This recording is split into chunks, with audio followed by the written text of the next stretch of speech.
One family. Oh, my God. Possible 45. Two horrible tragedies. That's pretty dark stuff. At sea and on land. My father, he is in bed and someone shot him in the head. Do you remember what you noticed? First thing I thought is this crime scene is staged. Linda always felt that she deserved more than what she was getting, because she and my dad were always butting heads. We've got no weapons, we've got no enemies that we know of. And no more details, because she disappears. I told her not to go on that boat. So she went out of the way to give them information in case something happened. Yes, indeed. It's just getting wilder and wilder because in the middle of the ocean, nobody can hear you scream.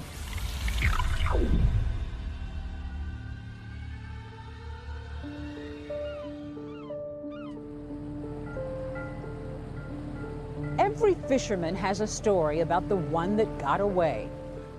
And this is Nathan Carmen's.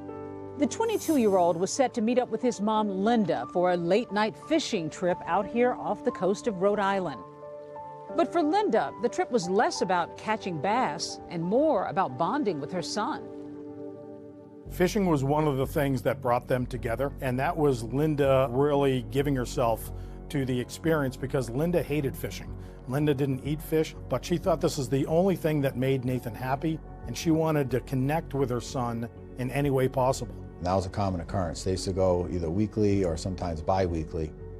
Nathan and his mother, they'd taken a boating course. They had some fundamental knowledge, but they stuck pretty close to land and were fishing for stripers and blues.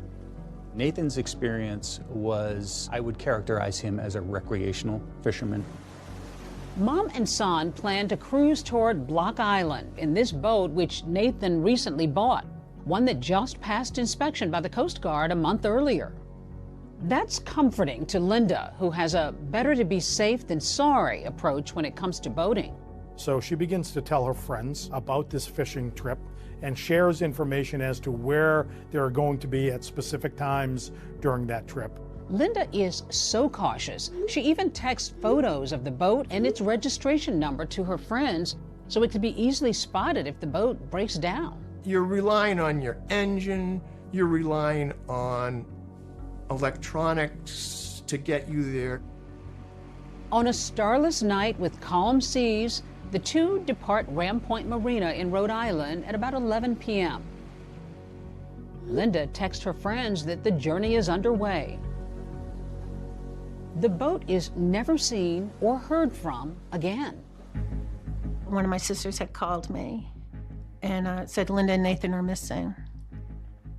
And I kind of freaked out. Linda's friends begin to worry on Sunday of that weekend because Linda had claimed that she was going to come back and text them when she arrived. Linda always did a float log. And, you know, when Linda got back, she'd call her friend Sharon, and Sharon never received a phone call. That's when two of her best friends reach out to authorities and say, something has happened. There are two missing boaters off the coast of Rhode Island. We need your help. It started out as a typical missing persons investigation, which is not criminal in nature. Our first order of business is naturally to find the missing people, gather the facts and circumstances to try to determine how they potentially went missing. Oftentimes, people are not missing, they're just overdue. The U.S. Coast Guard quickly begins a search over the Atlantic. The United States Coast Guard really deployed every available resource that they had to find this missing boat. They deployed fixed-wing aircraft, reconnaissance planes, Coast Guard cutters. Given the nature of the success rate that the Coast Guard has with search and rescue, I was very, very shocked that they were not finding anything. We defer to the Coast Guard for search and rescue efforts. In that respect, they were really scouring the ocean, and the search efforts came up unsuccessful. I think it was day 6 that the Coast Guard made a decision to call off any additional search. And at that point, they had covered 64,000 square nautical miles, which is a massive, massive search area. So the Orient Lucky, which is a Chinese cargo ship, and they were out around 115 miles south of Martha's Vineyard as they were shifting ballast in their ship. The Orient Lucky routinely travels the high seas picking up cargo, but this time it will make headlines for picking up something else. Lucky indeed. They saw what they believed was an orange ball popping out of the ocean about 1 square nautical mile from where the cargo ship was positioned at the time. And when they got a little closer, they realized it was a life raft. And inside that life raft was a figure, a young man standing and waving a flag in distress. Getting this large freighter close enough to not kill Nathan Carman, but save Nathan Carman was a challenge. And I think the captain made a certain maneuver that allowed them to get a little closer to Nathan where they could deploy a life ring, and the life ring landed several feet away from where the life raft was. So Nathan then had to jump out of the life raft and swim.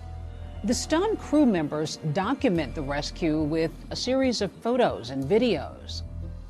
Once he's on board, Nathan is offered hot soup, water, and dry clothes. I got a call from my supervisor saying that Nathan had been recovered by a passing ship. I was shocked, and I was thankful that there was a survivor. The rescue, a kind of needle in a haystack, becomes international news. And a man lost at sea with his mother for 8 days has been found alive in good condition. There were pictures of Nathan that were on the front page of newspapers all over the world because everybody thought that this was a wild story. Next tonight, here, the family mystery at sea. More than 100 miles from land, the discovery, and authorities asking what happened. Nathan, this is United States Coast Guard, Boston. Over. Mom and I, 2 people, myself and my mom, were fishing, and there was a funny noise in the engine compartment. I looked and saw a lot of water. The boat dropped out from under my feet. When I saw the life raft, I did not see my mom. Have you found her? No, we haven't been able to find her yet. Nathan Carman is still on that freighter. He's expected to arrive in Boston tomorrow night. So now we can start to maybe get some insight as to what transpired and why it transpired. But it was also concerning because Linda hadn't been recovered.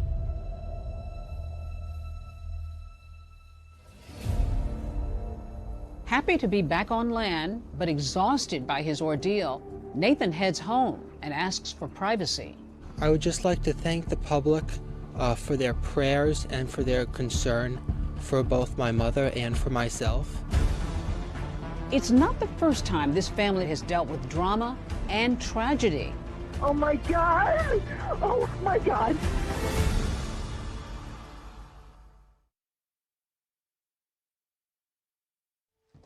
This is a nautical map.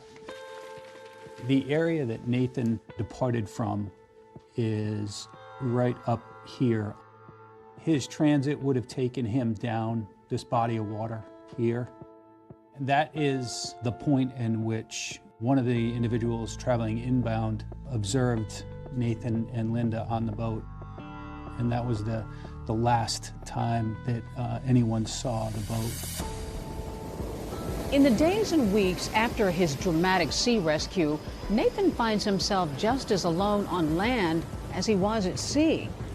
And he feels like the media has gotten his story wrong, so he agrees to an interview with ABC News. Well, it would be great to have people embracing you, saying, we're glad you're home, we're glad you're alive. It hasn't been that. Loneliness seems to be Nathan's constant companion. He grew up an only child. His parents divorced when he was little. Kids made fun of him at school. I heard people trying to imitate him or, try to make fun of the way he spoke. And I've definitely seen people mock the way he ran down the hallway. I got the impression that a lot of people didn't try to talk to him, and maybe that kind of contributed to his loneliness or feeling isolated and uncomfortable being in crowds and with other people. His best friend in the world was one who wouldn't judge him, a horse named Cruz. Yes, I was very fortunate in that regard, and I was able to really form a strong bond emotionally. Cruz and Nathan had a very tight bond. It was definitely his best friend, his confidant. I went to the stable once with Linda and Nathan. We were ready to leave the stable. I said, well, where's Nathan? Go on in and get Nathan. She's like, no, Nathan loves to spend time with Cruz alone before we leave. And he was there for probably a good half hour, if not longer, just spending time with Cruz in his stall. But when Nathan is 17, that bond shatters. Cruz dies. Devastated, Nathan runs away from his Connecticut home. Nathan doesn't stop running until he reaches Virginia, 600 miles away. That's where a sheriff's deputy finds him. Running away from home was something that I felt that I had to do at the time. I don't fully understand or comprehend that sitting here now. A couple of interesting things Nathan had on him on his possession when he was found in Virginia. He had $4,000 in cash. That money had been given to him by his grandfather, but he also had a couple of photos of his horse, Cruz. And he had a Ziploc bag with some of the horse's hair in it. His parents drive all night to Virginia to bring Nathan home. Clark Carmen told me that Nathan had fled to a horse farm, or that's where he was supposed to be going, in Florida, because Nathan had told his father that that was a place that he could feel normal. Nathan is diagnosed with Asperger's, which we now know as autism spectrum disorder. Social interactions and communication skills can be challenging. I'm not someone who understands relationships or who's good about talking about emotions. But Nathan does share a close relationship with his grandfather, John Chocolos, a wealthy real estate developer who made his fortune in the nursing home business. My dad had 5 sisters and 4 daughters, and then he had his first grandchild. I think Linda was really excited that she had a boy to bring into my dad's life. And then Nathan comes along, and he's your uncle's first grandchild. He doted on him.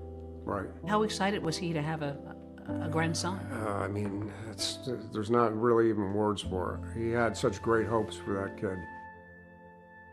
Tell me about the daughters in the family. I think they were all different individuals. Elaine was the oldest. The next one down was Linda. She was more like John, personality-wise. Charlene is the next one down. Valerie's the youngest. I think she was kind of like the apple of John's eye. My grandfather was the closest person to me. He was like a father to me, and I know I was like a son to him. When it comes to business, Nathan, a teenager, has a pretty unusual role at his grandfather's company, one that requires him to look and listen closely. John Chocolos brought Nathan to all of his business dealings because John Chocolos was hard of hearing, and Nathan was his both eyes and ears at every business meeting. They would consult each other after the business meetings were completed.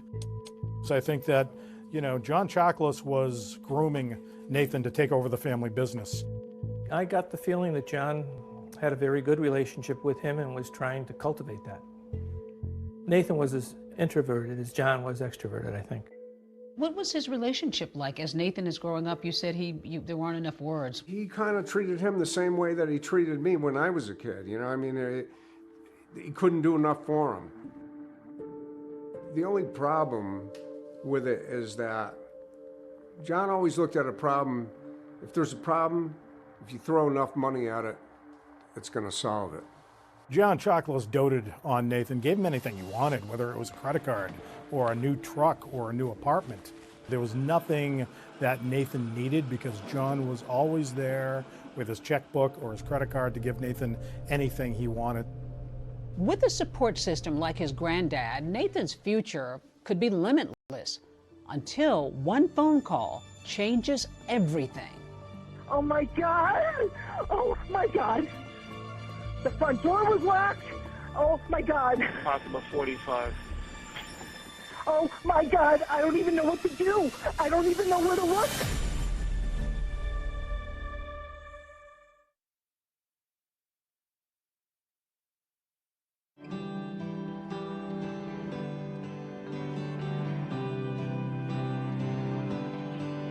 Windsor, Connecticut, that's a typical small town.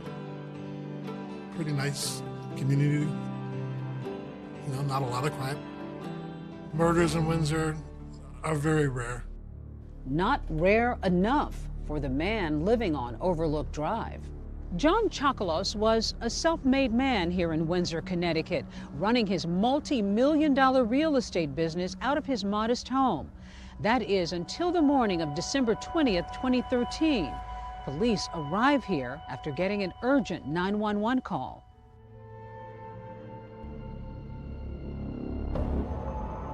Okay, what's the emergency? I came to check on my father to pick him up for an activity.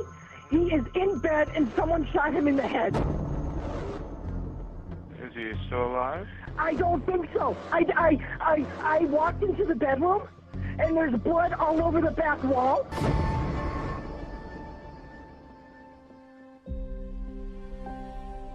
When I saw the news and my dad being brought out, you know, in a body bag, and them saying it was a murder, and I lost it. I lost it. I fell to the floor and I'm crying hysterically.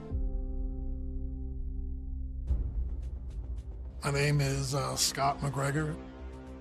In 2013, I was a detective for the Windsor Police Department. Mr. Chocolos was found in a bedroom on the upper part of the house. In his bed, we found him that he had been shot 3 times. The scene says a lot to the detective, not for what's in the house, but for what isn't. You obviously start looking for evidence, and when you can't find spent shell casings, once again, you go back to whoever did this, you know, took the time to retrieve those casings and not leave evidence behind. That kind of tells us that the person planned this out knew to cover their steps, which ultimately makes our investigation harder. Sergeant Chris McKee also gets the call to head to Overlook Drive, a quiet street with a quiet resident who wasn't exactly well known around town.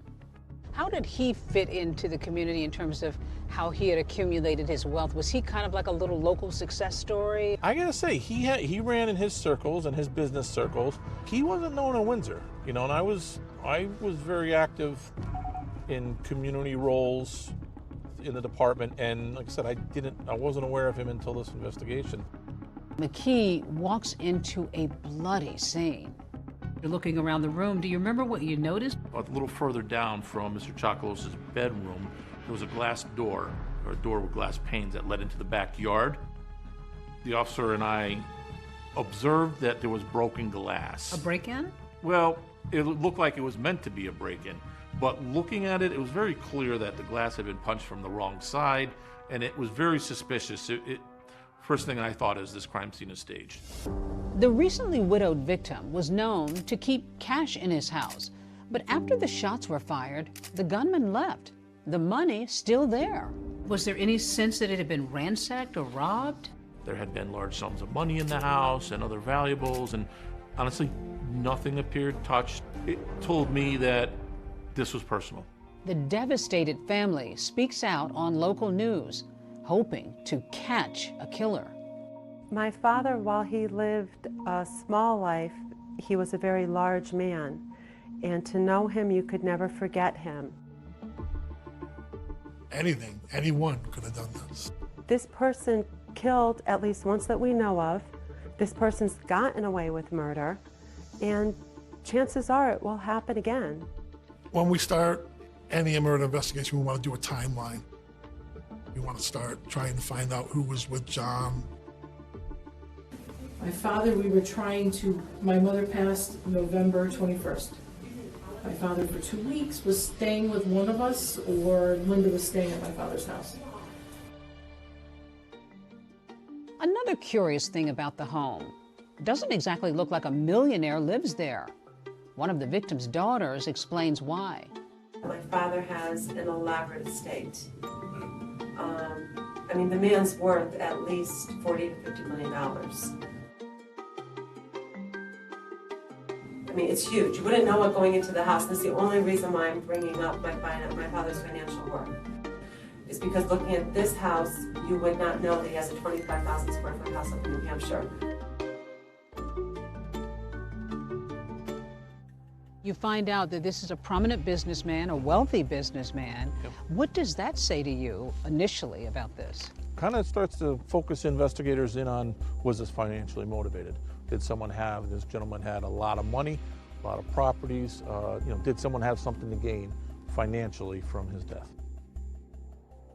The videos of the Windsor police interviewing various family members have never been broadcast before. Nathan and I went fishing. We went out of Point Judith, Rhode Island. Okay. So we went on a cod trip that left at 6 in the morning, got back into port at 4 o'clock in the afternoon. A long day.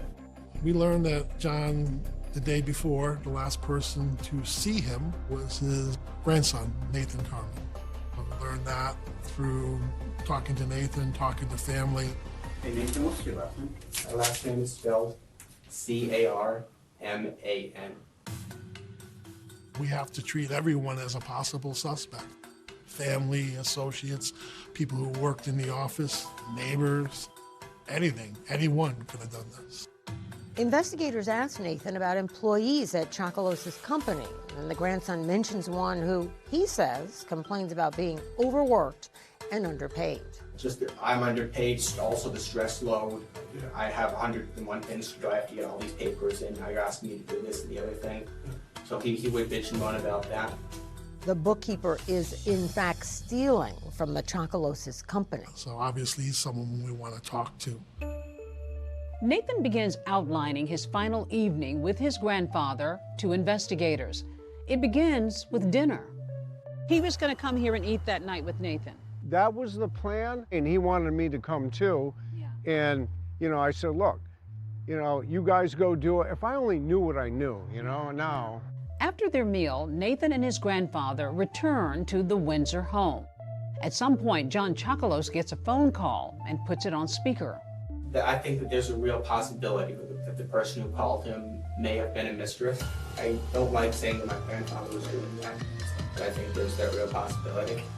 It wasn't one of your aunts? No, it was not one of my aunts. It was not one of my aunts, no one in the family. Very young, like 20, 30. And he then told that female voice to just wait. Hold on a second. He showed me to the door. Nathan Carmen is correct. There is a young woman Chocolos has been talking to. And she became a suspect. Did you go anywhere else that night or anything like that? Or did you just stay home? No, I didn't sleep because I was where I had to be at. I was supposed to be at the meet my mom at 3 o'clock. When I fall asleep, I have difficulty waking up. So I tried to stay awake. I did run out to Stop and Shop, and I got some ice cream for myself. I picked up a few AAA batteries because I was out of them, and then I headed home. Then I stayed until I went back out to meet my mom. Investigators don't have much to go on, with the exception of some security camera footage, which they use to retrace the last days of John Chocolos's life. Like this casino video, where the 87-year-old is seen with a much younger woman. Will it provide investigators with answers?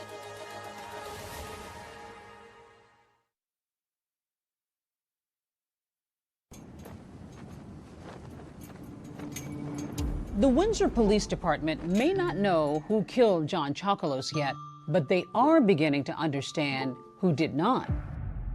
Remember the woman Nathan heard on the phone? And the woman at the casino? They are one and the same.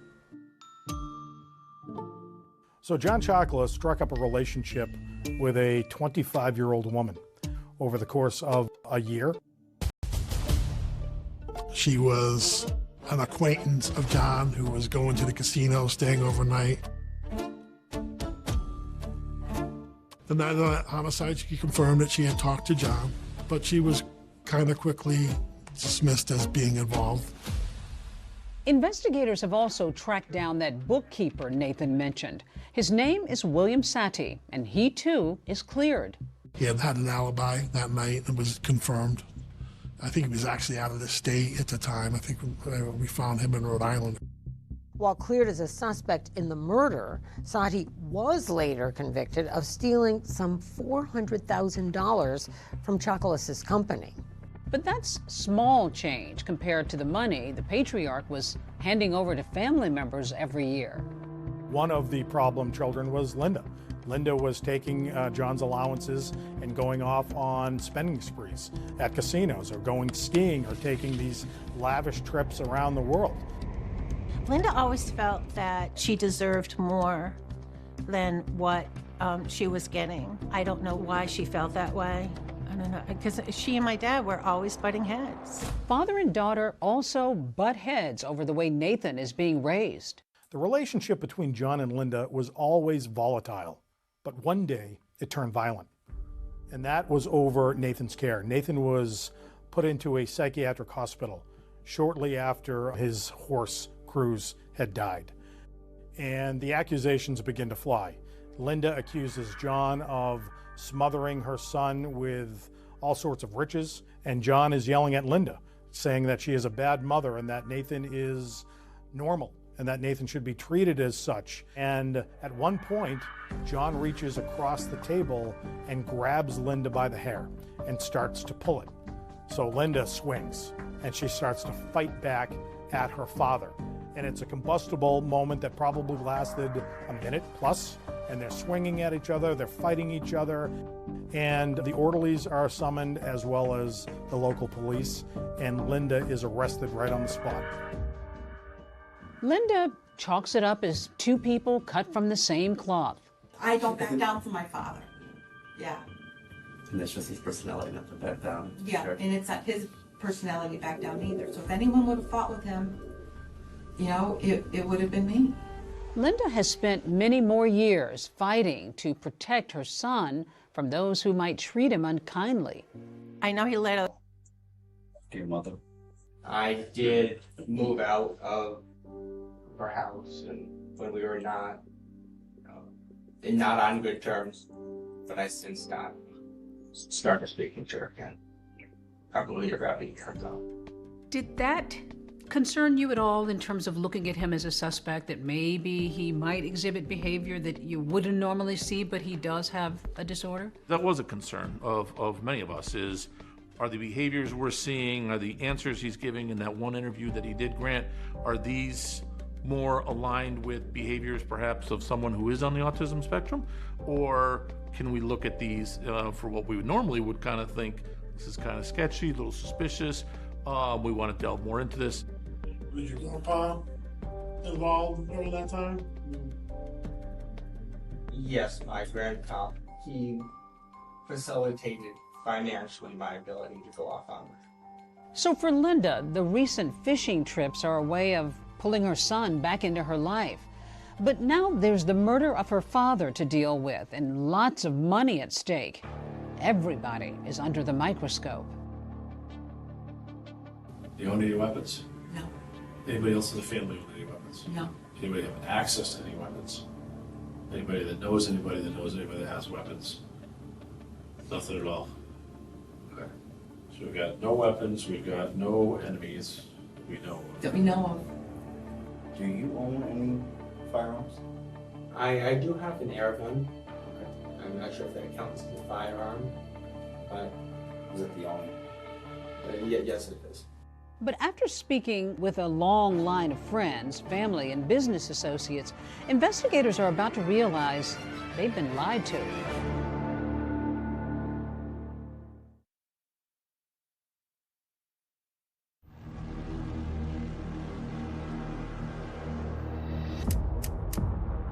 In the wake of 87-year-old John Chocolos's brutal murder, investigators have few leads, with one notable exception: fragments of the bullets fired at the victim. There's hope that they could be traced back to a possible murder weapon. What kind of weapon was used to kill him? It was believed to be a rifle because it was a .308 cartridge, a certain type of bullet. And a ballistics test concludes the gun used was most likely a Sig Sauer rifle like this one. But in the wake of the Newtown massacre, these types of weapons were illegal to own in Connecticut, where Chocolos was murdered. The detectives focused a lot of their attention on New Hampshire. They scoured gun dealers, I think well over 600 gun dealers, looking for that Sig Sauer rifle.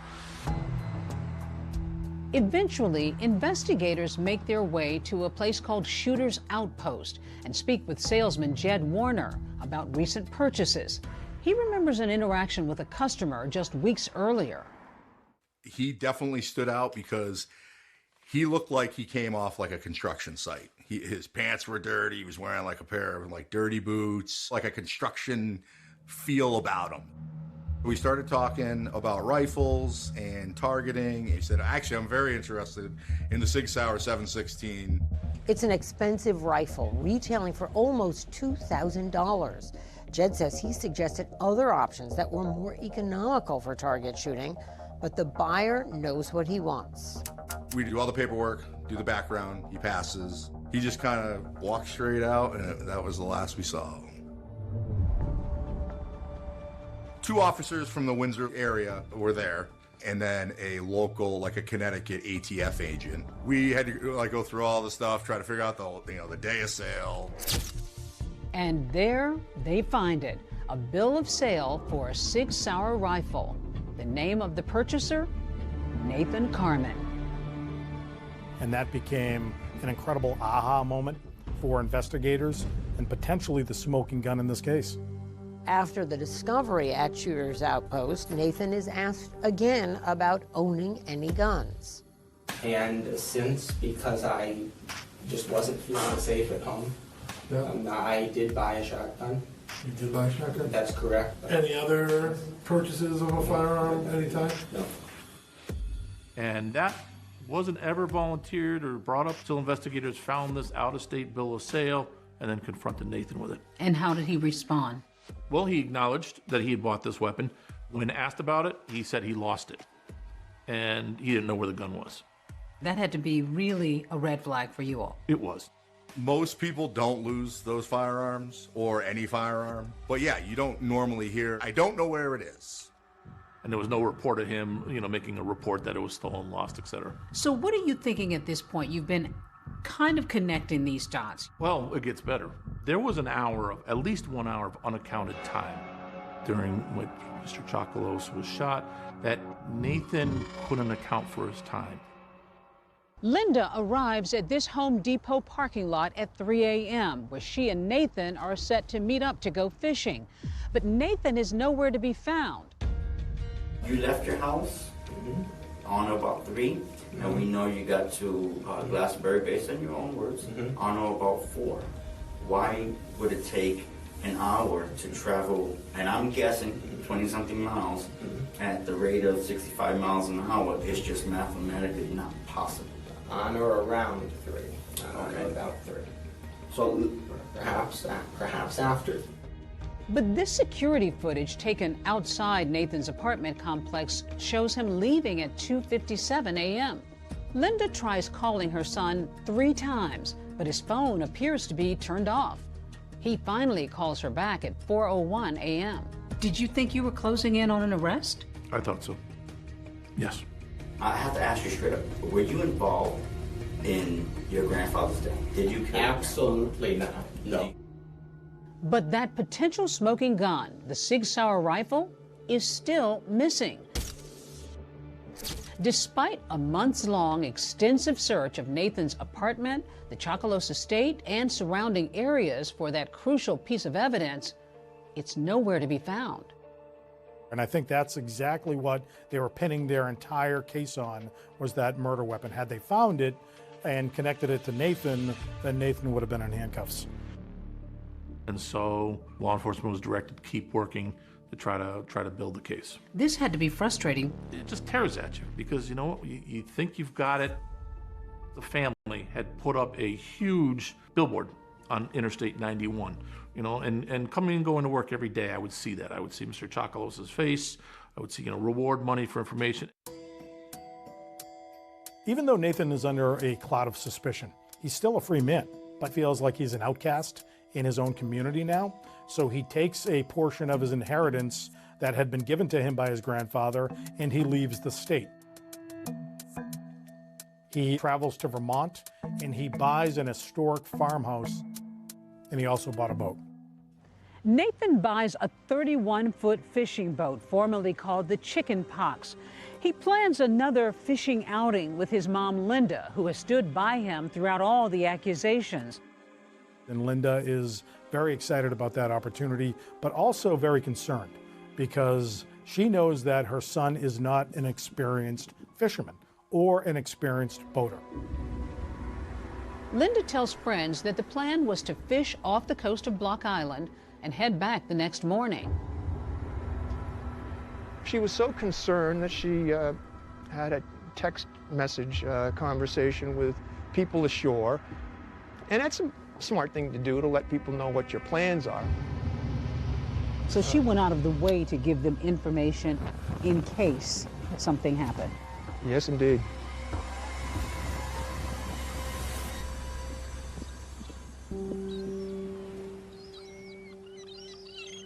When Linda fails to check in, her friends start to worry. Two of her best friends reach out to authorities and say, something has happened, we need your help. At first, we were like, okay, hopefully it's just they're overdue and they're gonna come back to shore. But after several days elapse, authorities search Nathan's home and vehicle and find some alarming items. We start thinking that he may have intent to either harm himself and his mother or both of them. How did you get word that something had gone wrong with that? My cousin Charlene called me and told me that they were missing. And I said, I told her not to go on that boat. Here is Nathan in a 31-foot aluminum boat with his mother, who's got no experience boating, and he thinks that he's the master fisherman or the master boater. Or does he think this is the perfect place to kill his mother? Because in the middle of the ocean, nobody can hear you scream. But what really happened on that boat? Nathan Carmen answers tough questions under oath. How often did you lie to the Windsor Police Department? There was one inaccurate.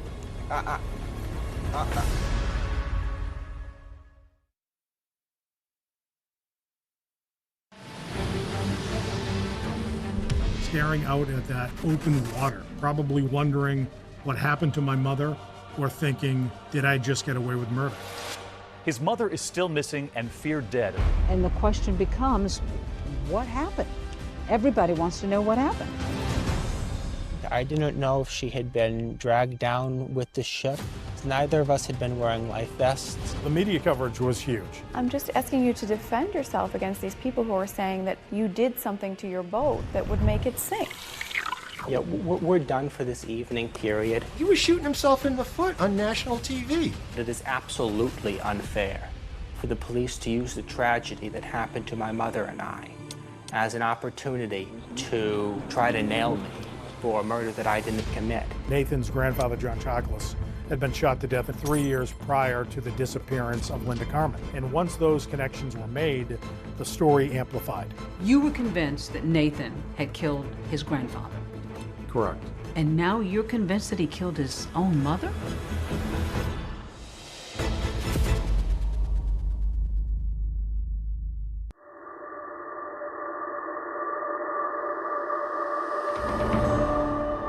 It's a story about greed and heartless brutality.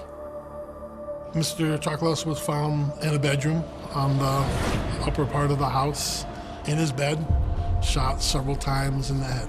We have to treat everyone as a possible suspect. Anyone could have done this.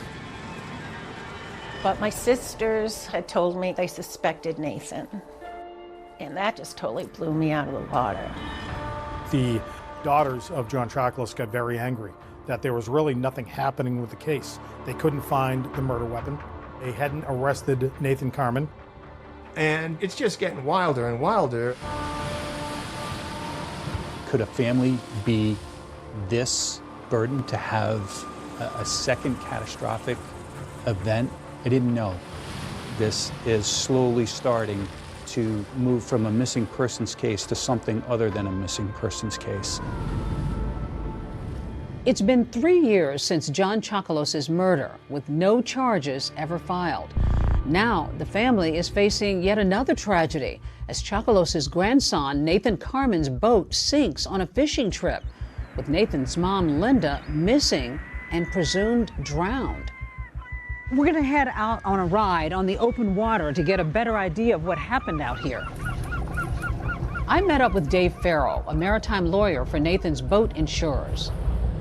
So let's pick up with when the Coast Guard gets involved in this. They had a lot of vessels out here. They had a lot of aerial searches, and they were really crisscrossing an area that eventually was 64,000 square miles. That's a big coverage area. Yeah, the state of Georgia. And then 2 days later, there's a big shock. The Orient Lucky finds a life raft 106 miles south of Martha's Vineyard, and in it is Nathan Carmen alone. With his crew already snapping pictures and recording video, the ship's captain is alerted to a life raft in the water. After spotting Nathan Carmen and his life raft at sea, I sounded the alarm for our crew to prepare for the rescue efforts, and we were ready to rescue him. They threw him a life ring, and he grabbed it with his hands. He got dragged up toward the hull of the ship. He was able to push off the side of the ship with his outstretched hand, and he was able to climb up the gangway. He got onto the ladder. We pulled the ladder up on board. When Nathan gets aboard the Orient Lucky, the kid looked like Aquaman. There was no physical distress in his well-being. He wasn't dehydrated. He was not hypothermic. The captain of the Orient Lucky doesn't see anything wrong with him. This is astounding.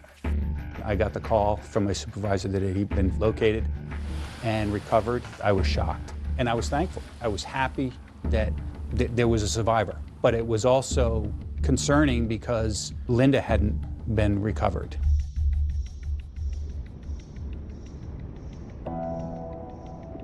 When I found out that, Linda was lost at sea and, I knew she wasn't coming back, it was just, I just had flashbacks of us growing up and just, the good times that we did have. And then, of course, the guilt and the regret that I had of how I treated her in the end. You just don't think that you're going to lose somebody so suddenly like that. We receive a call from the Coast Guard that Nathan was picked up by a merchant vessel in the shipping lanes in the middle of the Atlantic Ocean. First thing you say is, okay, where's Linda? Linda's not with him, just Nathan. Back on land, with his lawyer present, Nathan's interviewed by Alfred Bucco, an investigator with the South Kingston, Rhode Island Police Department. This audio's never been broadcast before. I just went in there and said, Nathan, tell me what happened. We went out to Block Canyon. It was light, but the sun wasn't over the horizon yet. And we started trolling. Okay. And I heard strange noise coming from the engine compartment. So I opened up the hatch in front of the pilot house, and I saw that there was a lot of water in the bilge. He went and shut down the engine and moved aft to where his mother was. He said he told his mom to reel in the lines. How did he describe what was happening with the commotion? He said to his mother only one thing during this calamity, and it was reel in the lines. And she said only one thing in return, okay, I will. At that point, he went up into the wheelhouse, and he says that he started moving emergency gear up to the bow. He wasn't quite ready to abandon ship, but he wanted to be ready. I didn't realize we were sinking. Okay. I knew there was water in the bilge. I knew there was a lot of water because it was already up to that level, which is why I wanted to bring the safety stuff as a precaution. Okay. But I thought I was going to find the problem and fix it. The third time that he's been in the wheelhouse and failed to radio, he's walking forward to the bow, and all of a sudden, in a split second, the boat sinks. Boats don't sink that fast. No. And it sank quickly, like immediately it was out of sight. And that's how he says he never saw his mother again.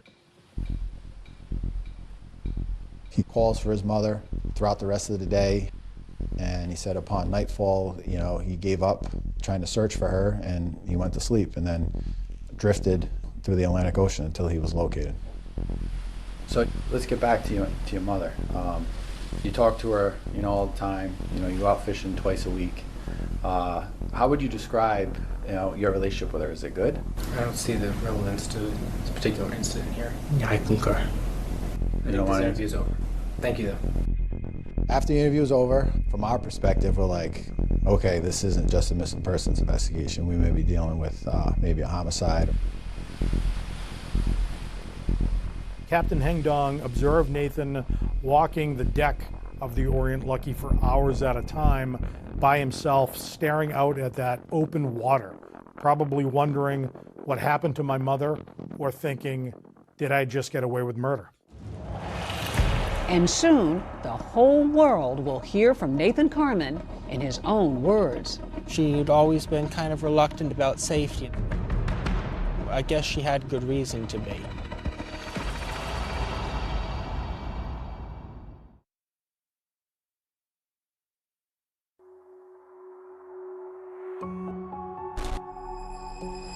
New developments in that mystery at sea. Rescued after 8 days in a life raft, searchers had given up.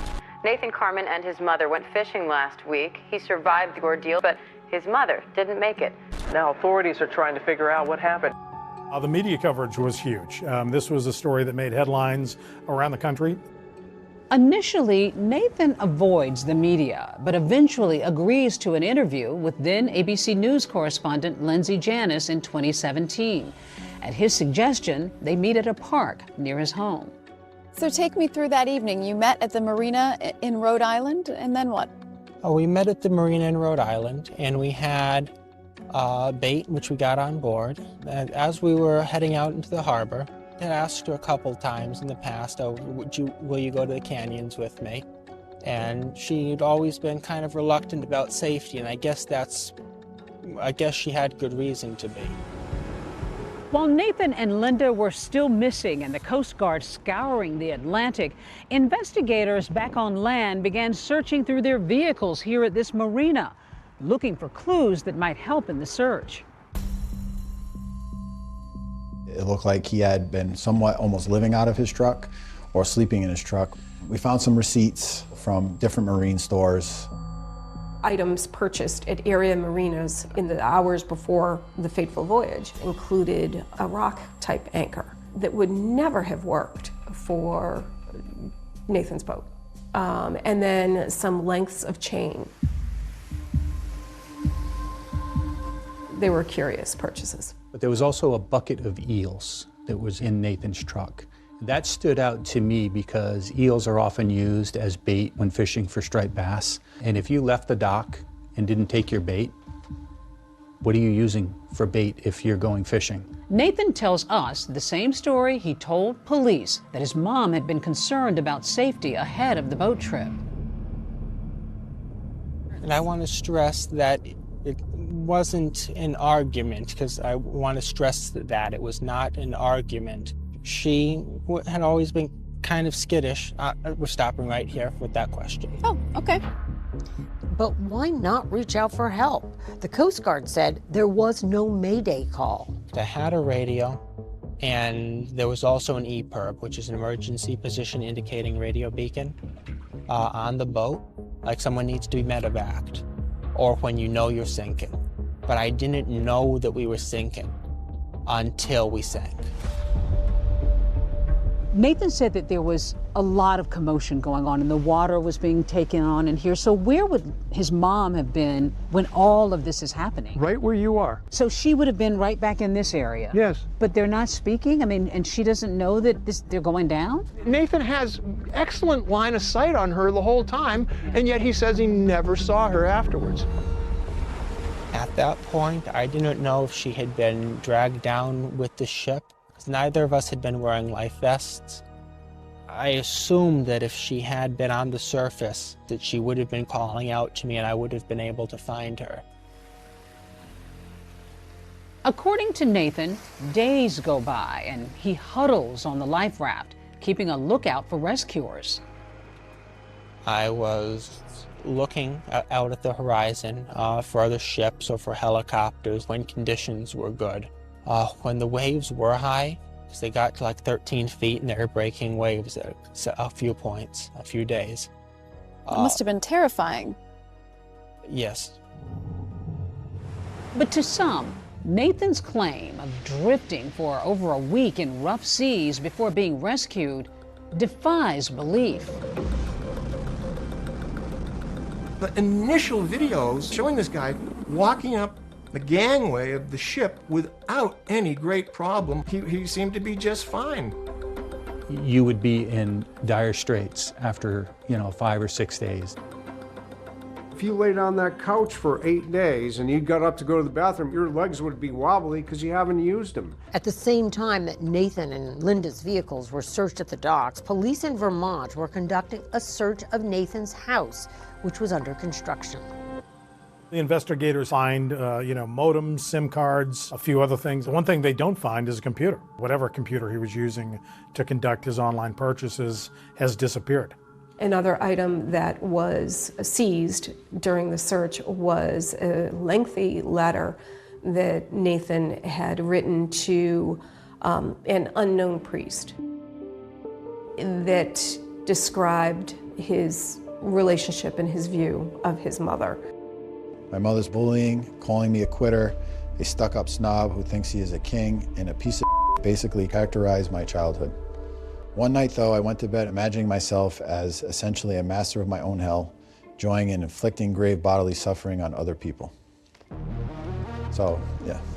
After his interview with Alfred Bucco, Nathan has all but stopped talking to the police and is never questioned about the letter or his missing computer.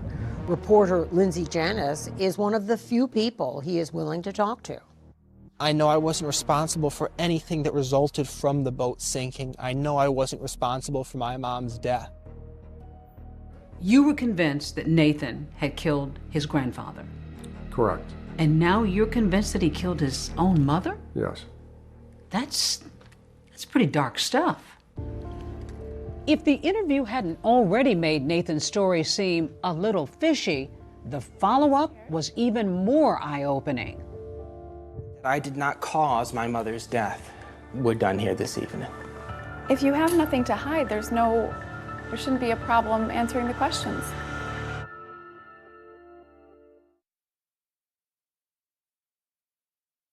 Oh, Dave. Oh, hi, Dave. Nice to meet you. Hi, how are you? I'm Matt. Nice hi, to meet you. Matt, nice to meet you, Matt. Thanks so much for taking us out.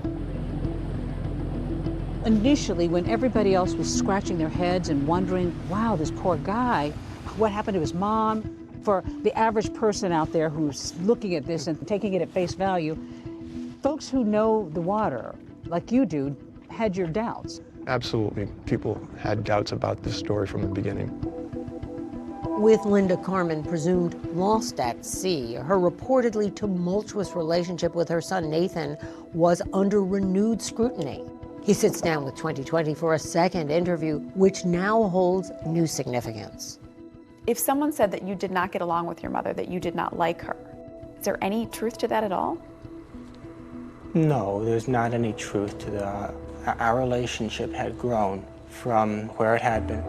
We did have a challenging relationship at one point in my life, but she was the closest person in the world to me after my grandfather passed. Will you inherit all of what your mother had? That's something that I can't comment on at this time. But unbeknownst to Nathan, His mom has decided not to leave him any inheritance. She even records a video message obtained exclusively by 2020 explaining that he won't be getting her house. Hey, big guy, I guess if you're watching this, you're watching this. I want to explain why I did what I did and why my will is stated the way it is. I feel that when you moved out, you took everything that was of value to you and everything you wanted. That's my feeling. And in her written last will and testament dated 3 years before she disappeared, Linda explicitly excludes Nathan as a beneficiary. By now, more details of John Chocolos's death and the subsequent investigation have risen to the surface. Initially, the media was unaware that Nathan's grandfather, John Chocolos, had been shot to death in his bed 3 years prior to the disappearance of Linda Carmen. And once those connections were made, the story amplified. It wasn't a bittersweet rescue story anymore. It was something potentially much more devious. So, at what point in your life would you say that you became really close with your grandfather?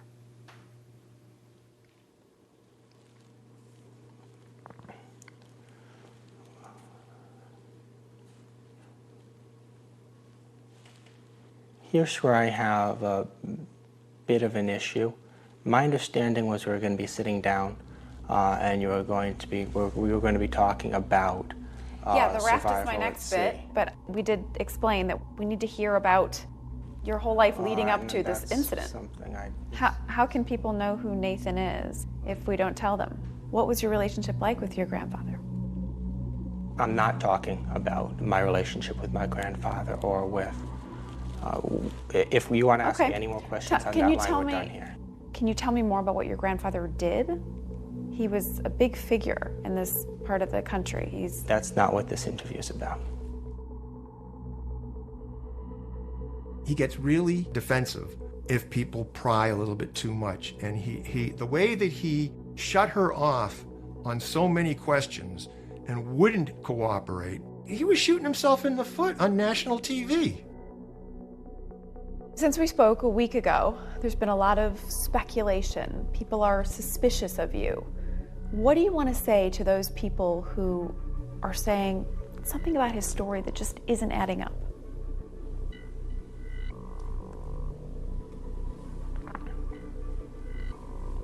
I'm not aware that those people exist. There are suspicions about the boat trip. Since we last got together a week ago, I've said the way it happened. I'm just asking you to defend yourself against these people who are saying that you did something to your boat that would make it sink. That's not true. Nathan had never been interviewed at length by a network or by a reporter, so this was something new to Nathan, and I think Nathan thought it was going to go one way when it certainly went another way. Was there an issue with the boat that needed to be fixed? No, there were.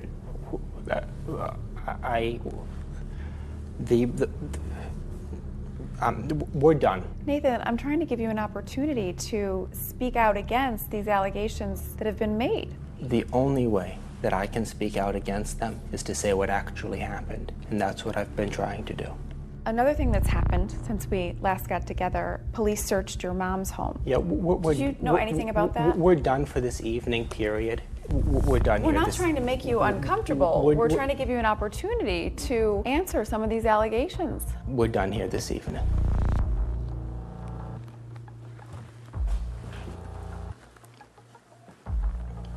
If you have nothing to hide, there shouldn't be a problem answering the questions. He walked out. He walked out of the interview, only to come back. Police never arrested you for the murder of your grandfather. Do you think it is unfair that people are bringing that up and talking about that now? It is absolutely unfair for the police to use the tragedy that happened to my mother and I as an opportunity to try to nail me for a murder that I didn't commit. Can you understand when people see that you were the last person to see two people alive? They see that and they say you are either the most unlucky man alive or you had something to do with those two deaths. What do you say to that? I say that there's no relationship. Later that month, Nathan holds a memorial service for his mom. It's sparsely attended by some of her friends. Linda's sisters are notably absent.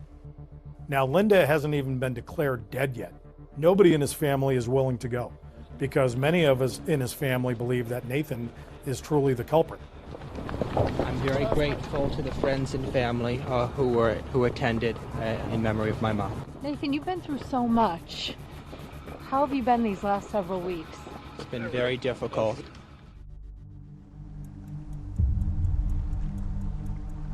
We had no boat. We had no body. But as in any investigation, there's always evidence that can be recovered. It's just a matter of making sure that you know where to look. There's all hands on deck at that point to try to uncover the truth. As with the death of John Chocolos, according to investigators, there isn't enough evidence to charge Nathan with a crime. But in a twist of fate, a seemingly innocuous insurance claim for the sunken boat is about to take the saga of Nathan Carman in an unexpected direction. Some of these strange occurrences maybe could be chalked up to an inexperienced fisherman, a guy who's panicking. You know, I spent a lot of time with Nathan. I think he was cold, calculating, and had this whole story planned out to explain the disappearance of his mother and the sinking of the vessel. The idea that he drifted for a week in that life raft just didn't hold water for you. Not even for a second.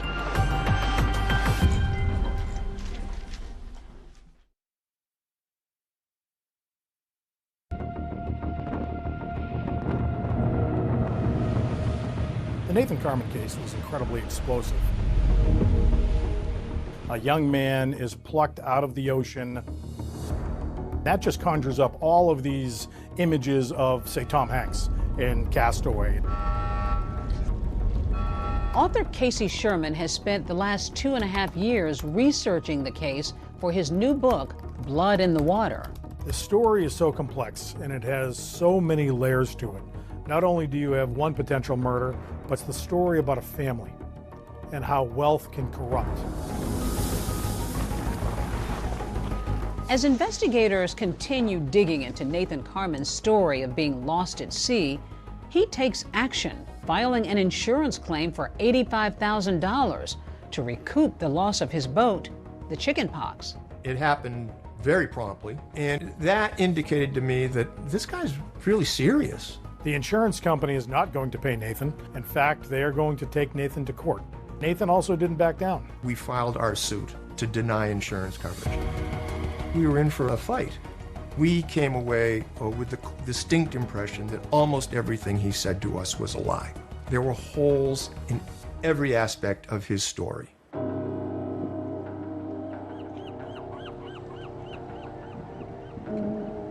Holes in his story and his boat. Here at this marina where Nathan's odyssey began, fellow boaters noticed odd behavior in him the day before that fateful trip. It kind of caught my eye when I saw him leaning over the back and drilling 2 holes in the transom of the boat. I asked him, "What are you doing?" That's why he told me, he says, he's taking the trim tabs off. Trim tabs are stabilization devices that help lift the boat up higher on the water. Nathan admits to removing them, leaving holes in his boat, but says he patched them up with a marine putty. I patched the holes. They seemed to be well patched. And at the time my mom and I went out, I felt that one, I knew those holes were above the water line, and 2, I felt that they were securely patched. The idea that he was patching up those holes, that putty, the patching didn't work? It wouldn't work. My theory is that he was trying to make it look like he was deliberately altering the boat in a dangerous fashion. So that maybe it looked like he made a mistake. He's very calculating. He wanted people to be able to point to, oh, no wonder the boat sank. Attorney Dave Farrow represented Nathan's boat insurance companies and has looked into Nathan's account of what happened for years. Nathan's story is that his boat started taking on water, but he failed to put out a distress call because he didn't think the boat was sinking. One would think then maybe he would call out for help, the Mayday situation, right? Did he do that? No, and he had ample opportunity, because each of the times that he went into the wheelhouse to carry gear forward, he was within arm's length of the microphone for his VHF radio, and a good one. This is where the emergency equipment is, right? Here? Yeah, right here. A microphone within arm's reach. And he came in here 3 times to get survival gear and bring it up to the bow. So he was within arm's length 3 times he could have picked it up. All of these things sound pretty odd. Maybe you can chalk them up to panic and inexperienced fishermen, but you would have to have hard evidence to really show that he wasn't where he should have been. I got an oceanographer to assess whether it was possible for him to drift in a life raft to where the Orient Lucky picked him up 7 days later. And was it? Absolutely impossible. Physically impossible. I looked at drifting buoys, I looked at historical data, I looked at thermal images of the Gulf Stream rings. All of these different systems showed the currents going westward, and Nathan claimed he drifted eastward. And that did not make any sense. And Nathan's aunts aren't buying his alleged fish tales either. New twists in a story making national headlines involving Nathan Carmen. They file what is known as a slayer petition, which prevents a person from inheriting property from someone they murdered. Nathan Carmen's aunts do not want him to inherit that money, and they say essentially profit off of 2 deaths they believe he caused. When Nathan walks into court, he's actually got a suit, and he's cleaned up, he's shaven. Good afternoon, Your Honor. Nathan Carmen appearing on my own behalf. He looks like a young, aspiring law student. The loss of my mom has been extremely difficult for me, so I can sympathize with petitioners in that respect. He ended up taking depositions. He ended up going into court and arguing motions. I'll say that some of the petitioners had awfully substantial motive, and I had very, very little. He ended up putting up his own defense. You saw him sort of tell the truth the whole time. But in this deposition obtained by 2020, it's Nathan in the hot seat. This is the deposition of Nathan Carmen. Did you have a close relationship with your mother, Linda Carmen?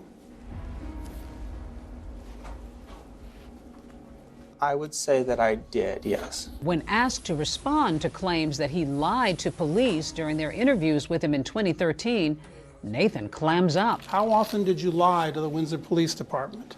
There was one inaccurate. I'm pleading the 5th.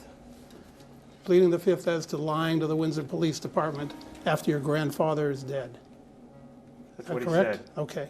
Nathan pleads the 5th 81 times during this deposition. I plead the 5th. I plead the 5th. I plead the 5th. And I plead the 5th. Meaning he declines to answer questions to avoid potentially incriminating himself. I plead the 5th. That's damaging to Nathan, I think, in the public's mind. Who takes the 5th? You know, mobsters take the 5th. Gang lords take the 5th. Not somebody that's completely innocent. Nathan Carmen caught a legal break today after a judge tossed out the lawsuit his aunts had filed to keep him from collecting millions of dollars from his grandfather's estate. The judge dismisses the case after he rules John Chocolos wasn't a resident of New Hampshire. The newspapers reported it as a tremendous win for Nathan. I wasn't too troubled by it. Nathan is off the hook for his family lawsuit, but his insurance case is looming, and investigators have him in their sight. Pieces of the puzzle had started to come together. There were too many inconsistencies. There's no such thing as a perfect crime.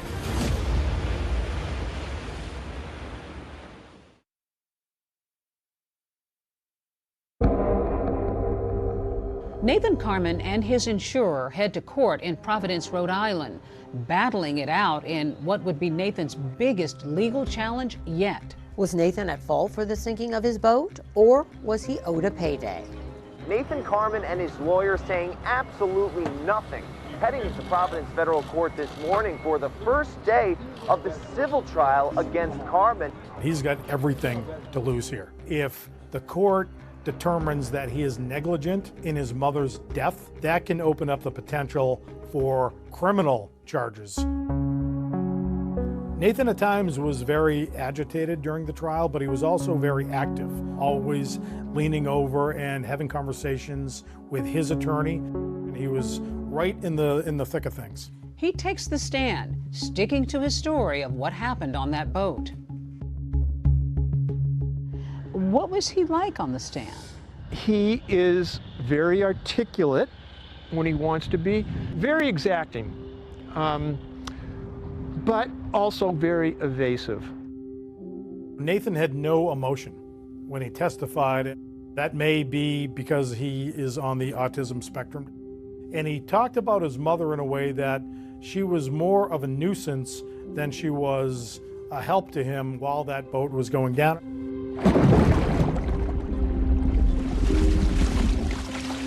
The judge asked him, "What's going on with your mother during all this time?" And Nathan's peculiar answer was, "My mother was part of the problem rather than the solution to a sinking boat."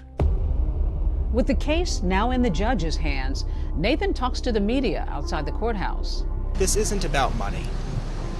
It's an $85,000 claim. I almost feel like I have a responsibility to my mom to make sure that the truth comes out. At the end of the trial, the judge rules that Nathan was negligent with regard to the sinking of the chicken pox.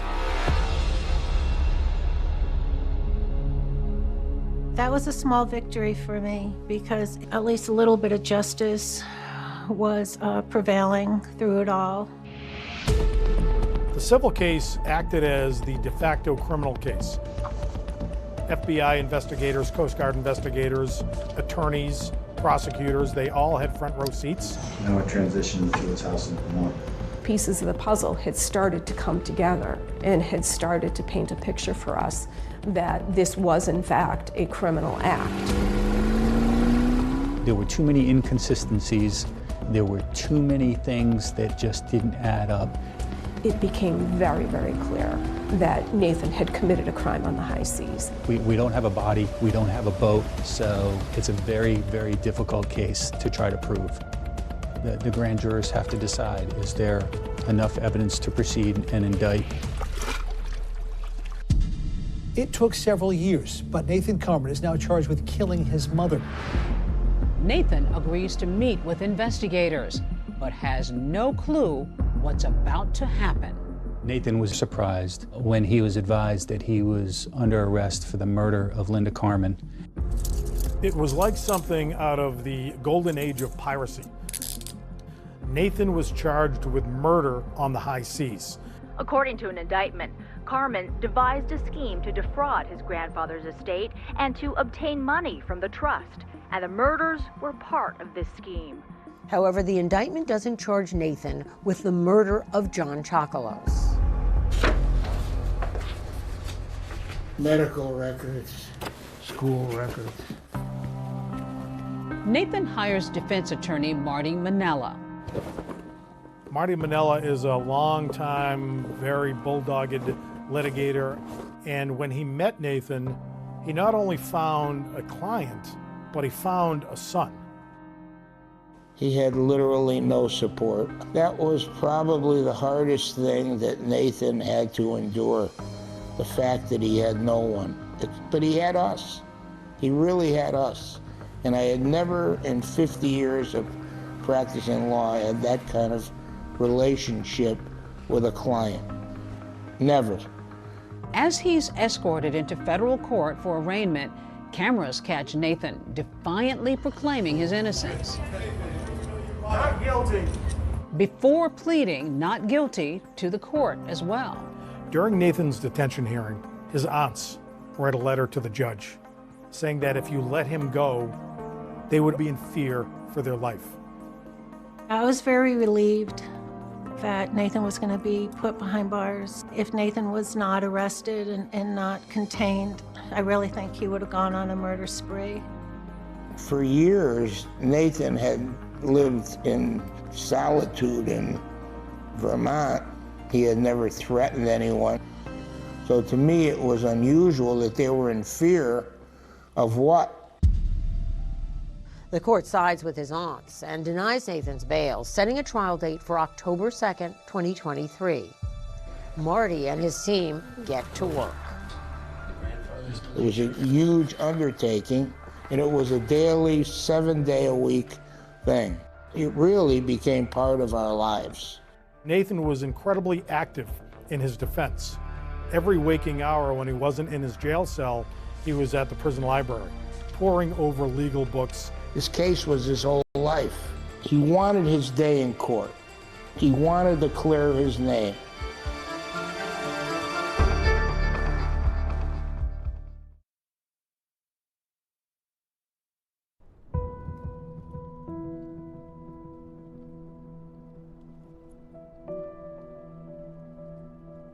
The day of June 15th, 2023, came as a shock.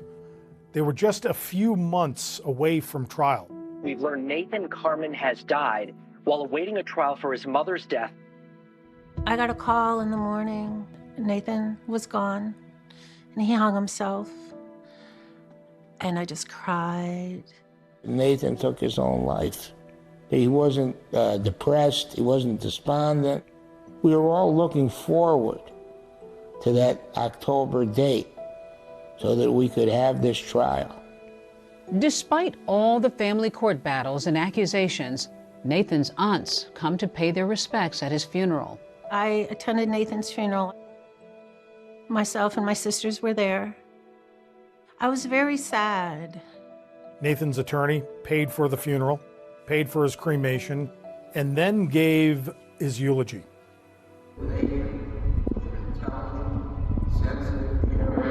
Non-violent and loving young man. Sleep with the angels, my dear friend. It was probably the toughest thing I ever did because it was like losing a family member. May sound crazy.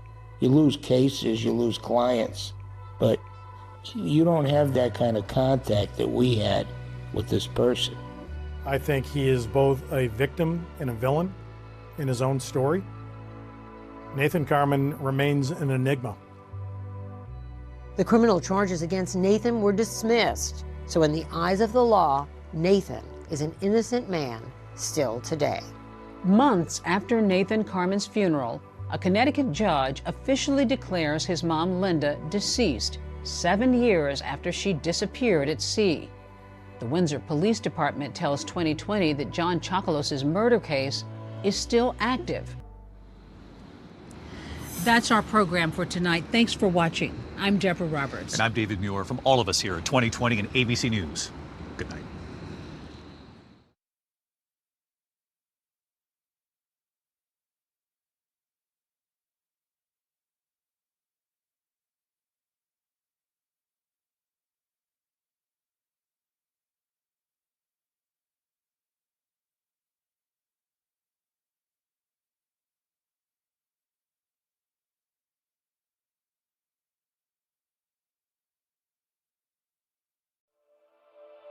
An all-new 2020 starts right now. A chaotic scene. Local pastor Matt Baker has arrived home to find his wife Carrie unresponsive in their bedroom. I put my head to her chest and no air coming out, felt for pulse, nothing. An EMT told me that my daughter was dead. There was a piece of paper on the end table and something didn't set right. Your wife took her own life, and it's pretty obvious. I just kept saying there's no way. Was there an autopsy done initially? There was no autopsy done. We don't think Carrie killed herself. We know she didn't. Your assignment for today. We're investigating. We did. It was nonstop all the time. I would go, "Good morning, angels." Carly's Angels of Waco. They were this group of strong women who were not going to just let this go. You're presented with a crime scene that's not really a crime scene, right? Things aren't adding up. I have to know the truth. What are you talking about? Murder?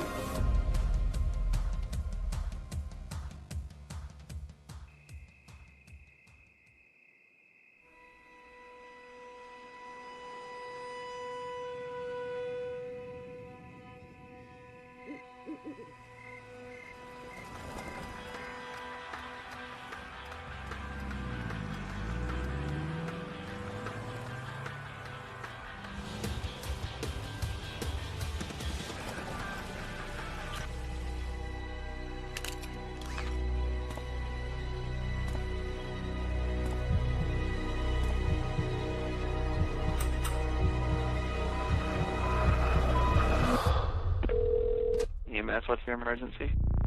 My wife is laying in the bed. Her lips are blue, hands are cold. It was just before midnight here in the small town of Hewitt, Texas, on the outskirts of Waco. Beloved minister Matt Baker comes home to find his wife unresponsive in their bedroom. Their 2 young daughters asleep in their beds. Matt calls 911. Are you in there with her right now? Is she conscious? No, she's breathing. Did you see what happened to her? No, I do not know. The ambulance is on the way, okay? Are you right beside her right now? Yes. Matt had been beside his wife Carrie since they met at a Baptist summer camp and fell in love. I was the assistant director and she was one of the camp counselors. And from day one, we kind of hit it off. Carrie fell head over heels. She told the family that she'd met a good Christian boy and she'd fallen in love. Her faith was the core of who she was. And so it was very important to her that she found someone whose faith was aligned with hers. Matt grew up in Kerrville. He too came from a very religious family. Carrie, she was always the bubbly little blonde and just loved life. People were drawn to Carrie. She was so funny. And when Carrie laughed, she laughed with her whole body. Everyone in the room just could feel her because she was just so free-spirited. I don't think there was ever a question Carrie was right or not right for me. It was we moved fast. We met in May and married in August. We tried to talk Carrie into waiting a little longer, and she really did not want to. Carrie was looking for a husband with morals and values that were similar to what she had, and Matt, she believed, had those. That you may fear the Lord your God, to keep all his statutes and his commandments, which I command you. She was marrying a Baptist minister. How good is that? You couldn't pick a better guy than Matt Baker. Can you say Merry Christmas? No, here, take a pacifier out. Say Christmas. Can you give a kiss? The kids came quickly. Oh. They looked like this perfect young couple with this beautiful baby. Carrie wanted children. She always had, and she was a wonderful mother. Still so pink. And then Cassidy came. It looked to the outside world like everything was just coming together for the Bakers. If you know our children or not, this is my wife, Carrie, and it's special for me to do this because they are my children, they're our children. Cassidy, hi. But it was just after Cassidy's first birthday when the family was dealt some heartbreaking news about her. And it turned out that she had a brain tumor. Carrie was devastated, absolutely devastated. We went to Cook Children's Hospital in Fort Worth. It was a scary time, and she struggled in pediatric ICU for 60 days. They started chemotherapy on her. They didn't know if she would make it through, but she did. We get to bring her home. That was one of the happiest days.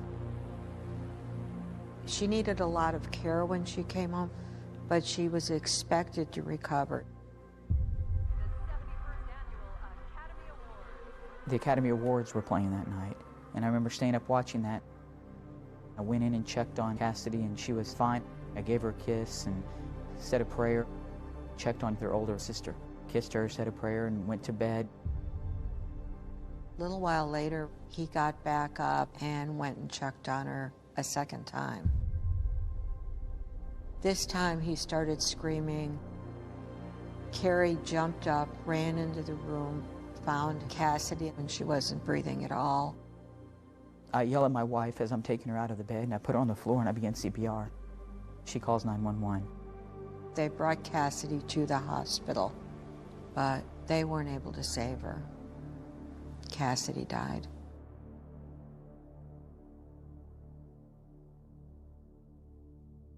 I know we dealt with it differently. We would have discussions about it and pray about it. And it was a struggle. Carrie bled grief after Cassidy died. And she was having a difficult time sleeping. Carrie had been taking over-the-counter sleep aid since Cassidy died. She could not calm down at night without sleeping pills. She started writing journals, and she just poured out incredible sorrow.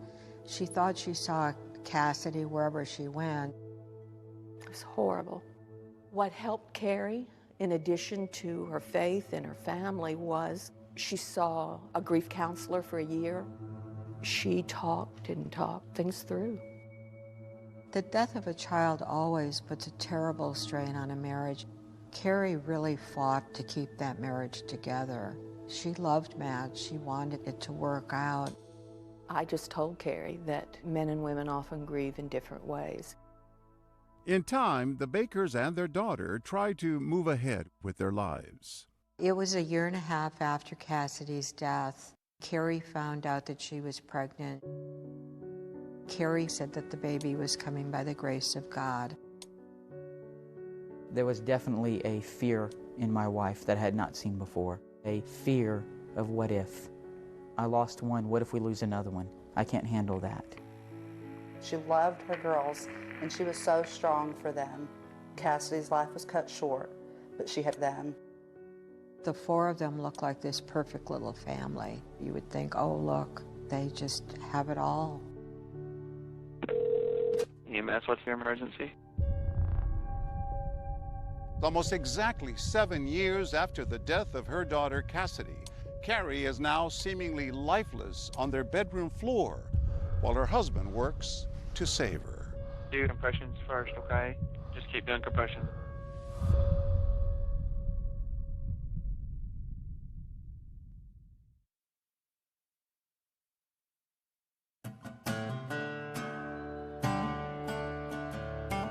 Waco is a great city.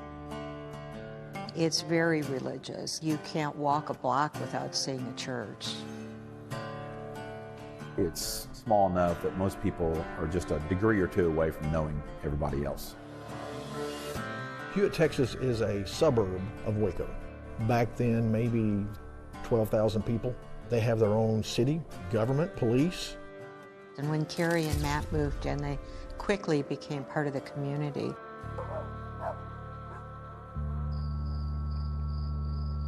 But in early April 2006, right here in the heart of the Bible Belt, a chaotic scene is unfolding inside this house.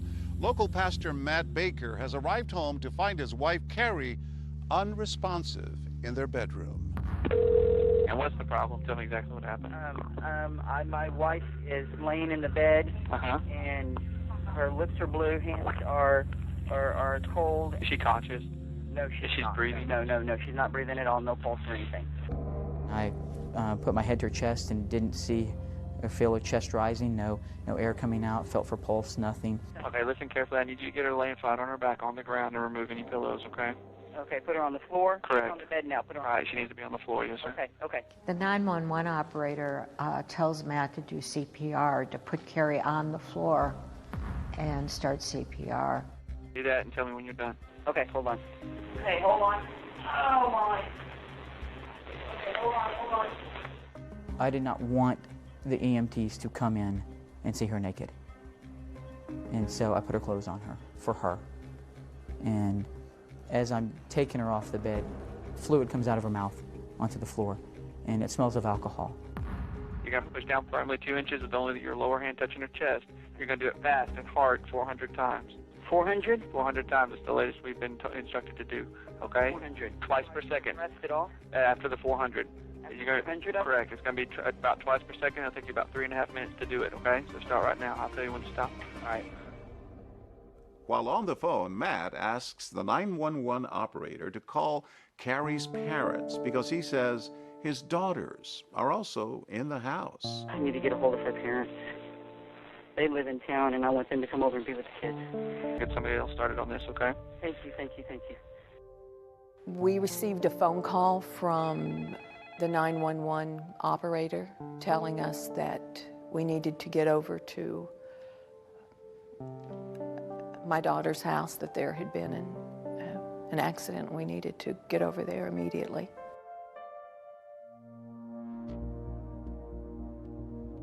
Oh, she's got foam or something coming out of her nose. Okay, someone's at the front door. I gotta go. Okay, go ahead. Okay. All right. My name is Michael Irvin. I was a patrol officer with the city of Hewitt, and at that time I had only had about 6 months of actual law enforcement experience. I was the first officer to respond to the house. There was actually an EMT that met me in the front yard. Matt Baker actually met us outside and then walked us in, and he took us straight into the bedroom where his wife was at. The EMTs go in and they find Carrie on the floor.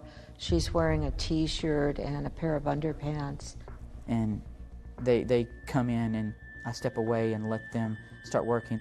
There was a glass there that was actually still cold, if I remember correctly, which led into his account of what happened that night. It'd been a typical Friday night that Matt says started with him and Carrie sharing a drink before heading to the local Y. And we had a wine cooler that I'd purchased, and so she drank one, I drank one. We take our oldest daughter to swim practice that night. On the way, my wife started saying her stomach was hurting her. She just felt nauseated, wasn't feeling very good. After the family returns home, Matt says Carrie still wasn't feeling well, and after taking a bath, she heads to bed while he starts the bedtime rituals with her daughters. It's a Friday night, so they could stay up later. They could stay up till 10 o'clock watching TV. Came back, laid down with my wife. She's still in bed, half asleep, and she wants another drink. She has a drink, I have one too. She goes to sleep, wakes up at about 11 o'clock and asks me to go get a movie. And I was like, it's 11 o'clock. She goes, well, go get this movie for me and gas up because we have a busy day tomorrow. He left to go get a movie. While he was gone, he came back and he discovered that he couldn't get back in. Walk to the bedroom door and it's closed. And I try the knob and it's locked. And I knock on it and call her name, Carrie, Carrie, and there's no response. Matt says he finds a small screwdriver to try to open the door. So I pop the lock and open the door and find her in bed. And it was very eerily similar to walking in the room when I found Cassidy. As EMTs in the Baker residence work on Carrie, police take note of those wine coolers on the bedside table and something else. There was this bottle of Unistom that it was almost empty. She had been taking sleeping pills to go to sleep since Cassidy passed away and started taking more and more of them. And we had discussions that you've got to stop doing this. This is too many. This can be dangerous.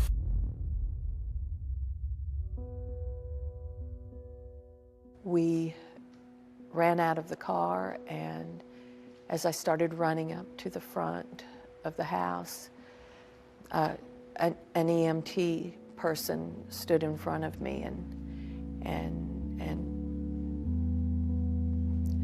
grabbed me and told me that my daughter was dead.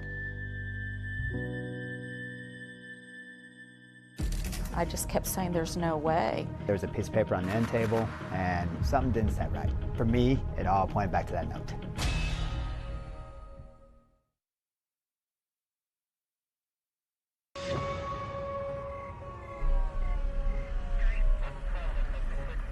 A frenzied scene has been unfolding in the middle of the night at the Baker's home. Matt Baker's wife is dead, and there's a note. On the bedside table, there's a suicide note. That was the first time that the word suicide entered my mind. I had no idea at that moment what had happened. In the note, there was reference to Cassidy. Matt explained to me that Cassidy was their daughter. And it's a very difficult time for Carrie because of the anniversary of Cassidy passing away. The first person I remember showing up after me, I explained all the things that Matt had showed me, and I took a step back. In Texas, in small counties where they don't have medical examiners, the justices of the peace decide what happens when there's an unexplained or a sudden death. I do remember in that phone call, it was Judge Martin. They told him they had a suicide note and they had alcohol and that they had pills. And Billy Martin did not order an autopsy. It was classified as a suicide based on the preliminary investigation and what they saw at the scene. Police involvement at that point is done. Carrie Baker's family and her church community are shocked by her suicide. I hurt for her. I hurt that someone hurt enough that they made that choice. We're just trying to put one foot in front of the other and get through this. This is...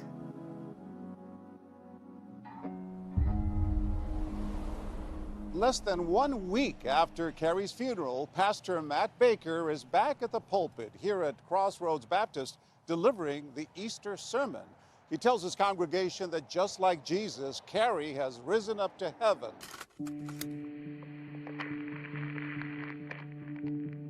There was always the desire in her to be with a daughter that was in heaven now. And she did voice that several times, that Cassidy needed her, she needed Cassidy. This was my wife's Bible that she carried for years. Matt had given her a Bible years earlier, and she started writing her feelings in the margins. She says, I want to go with Cassidy. She could never let go of Cassidy. It was such a strong hold on her. The week Carrie died, she had a session with her grief counselor and also saw a doctor who prescribed her medication. The next day she ripped up the prescription. She wouldn't fill it. After finding out Carrie died, I had talked to my sister Kay. I just kept saying there's no way. Carrie would never take her own life. And then that's when she told me about a visit she got from Joanne. Joanne Bristol is Carrie's grief counselor and also friends with Carrie's aunt, Kay Bailey. She had had a session with Carrie earlier that week. She had shared with me what Carrie had shared with her, that Carrie found some crushed pills in Matt's briefcase. Joanne Bristol also shared that detail and others with police in the days following Carrie's death. My sister Kay and I, we all started talking, not around Linda. We all were sitting there going, what are we going to do? Because we knew so much about Matt. We worked at a church camp together. Matt, I believe, had been written up at that particular camp for harassing girls that I went to school with. There was also an alleged incident from his college days involving a fellow student. I was afraid of him. I was angry with him. He took away virtually my young adulthood. Laura Wilson filed a complaint against Matt, saying he sexually assaulted her. We were both student trainers for the athletic department. He was a sophomore trainer and I was a freshman trainer. She was cleaning the bathrooms. Matt came in and offered to help. He came up behind me and he pinned my arms behind my back and started trying to kiss me. I kept telling him to stop. He came up from behind me, picked me up, sat me on his lap, and he began running his hand between my legs. I was struggling to get away. He didn't stop with the kiss. He didn't stop with the touching until he was ready to stop. Now I'm left with myself, violated, in shock, not knowing what to do. All I can tell you is when she left the facility, was in tears, but nothing that I did. After the assault happened, his words to me were, "I never meant to hurt you." At the time, Laura told a college staffer about the alleged assault. Matt was not disciplined. I dropped out, dealt with recurring nightmares, dealt with trust issues in relationships. It derailed my life for many, many years. I became a different person. She eventually filed a report with police years later. They began looking into the allegations, but stopped once they realized the statute of limitations had passed. Matt Baker denies assaulting Laura or harassing any female campers. Things have been said that can be misconstrued, misinterpreted, but I can say this, I never accosted anybody. Throughout Matt and Carrie's marriage, rumors of alleged inappropriate sexual behavior would continue to follow the preacher, but his wife stood by him. She loved Matt. When Carrie heard allegations that Matt had been inappropriate with young women, she was his staunchest defender. She told one young woman, when you marry a Baptist preacher, women are going to come forward and make false allegations, and you have to protect them. Carrie believed him, and we believed Carrie. She was telling us the truth, as she knew it. I think there's a presumption with a man of God that they have a certain character and a certain ethical base, and we believe that. Linda's sisters had hoped that by talking to her about the various past allegations against Matt, she might start to see him in a different light. But she didn't. She still had faith in her son-in-law. My sisters came over, and I told them, let's just grieve and let this go. But the family wouldn't let it go. It started with the cell phone records. And Linda soon makes a startling discovery. Something wasn't right.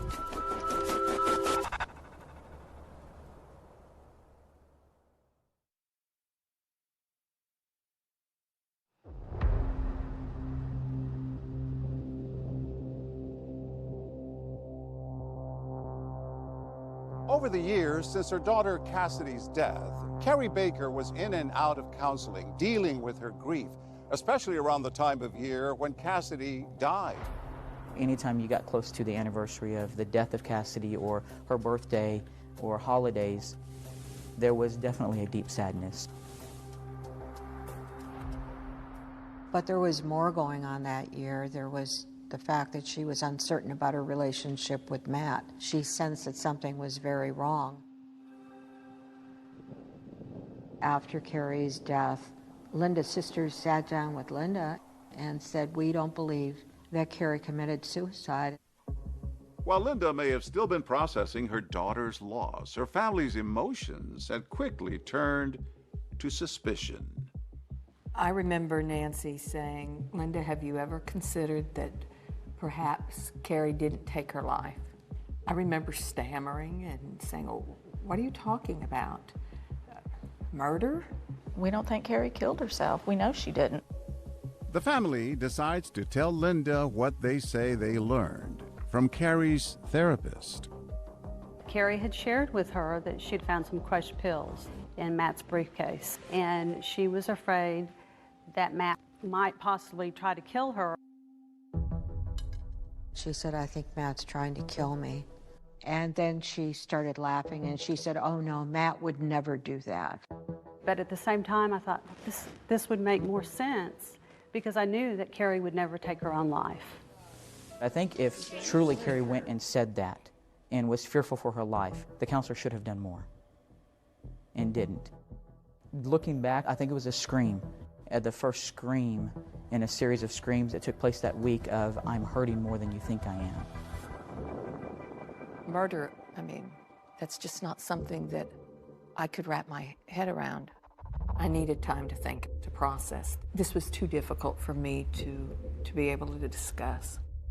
But then shortly after Carrie's death, Linda says she began to notice Matt was keeping her granddaughters away from her. No more babysitting, no more invitations to school events. At that point, she started to feel a little different. What was going on here and why was this happening? Linda remembers Matt and Carrie's cell phones were part of her family plan, so she decides to have a look at the phone bill. The first really odd thing she noticed was that Matt had continued to call Carrie's cell phone weeks after Carrie had died. It made no sense at all, and then it all started to click.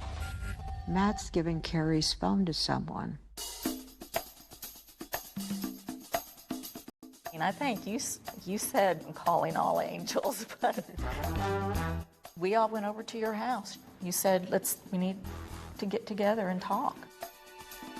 At that point, Linda started to think that maybe her sisters were right, and maybe they really did need to look into this. It started with the cell phone.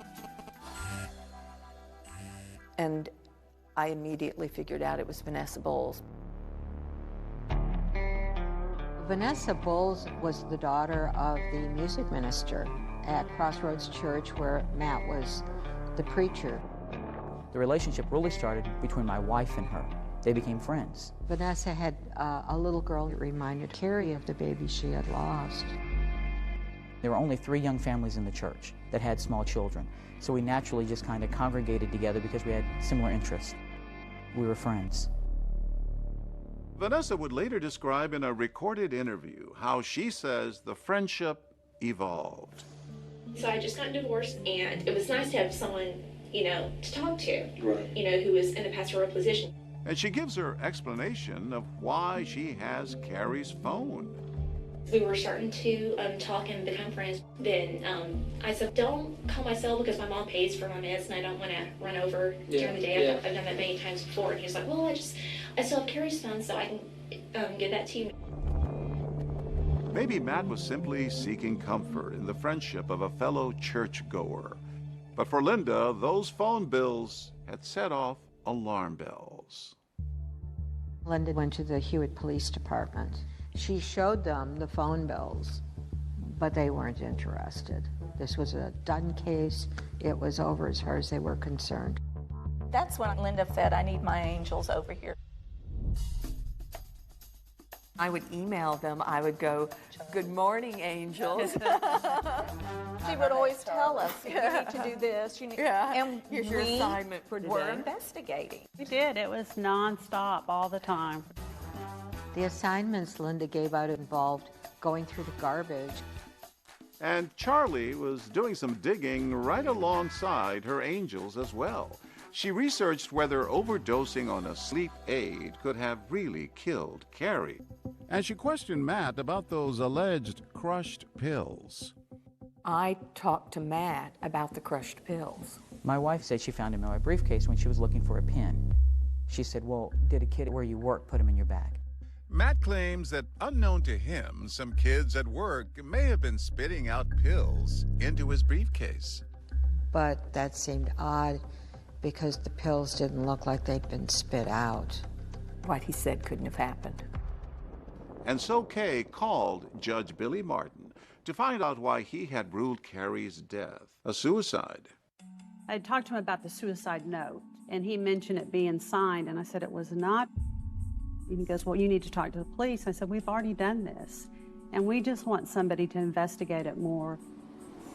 And it was about that time where Matt's story no longer made sense.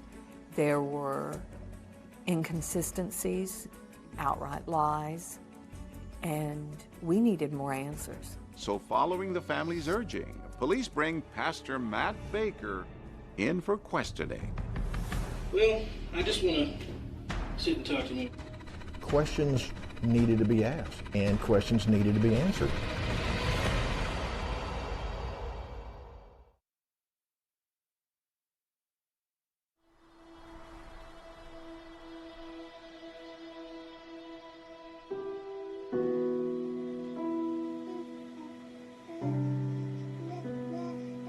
"31-year-old Carrie Baker has been found dead in her home.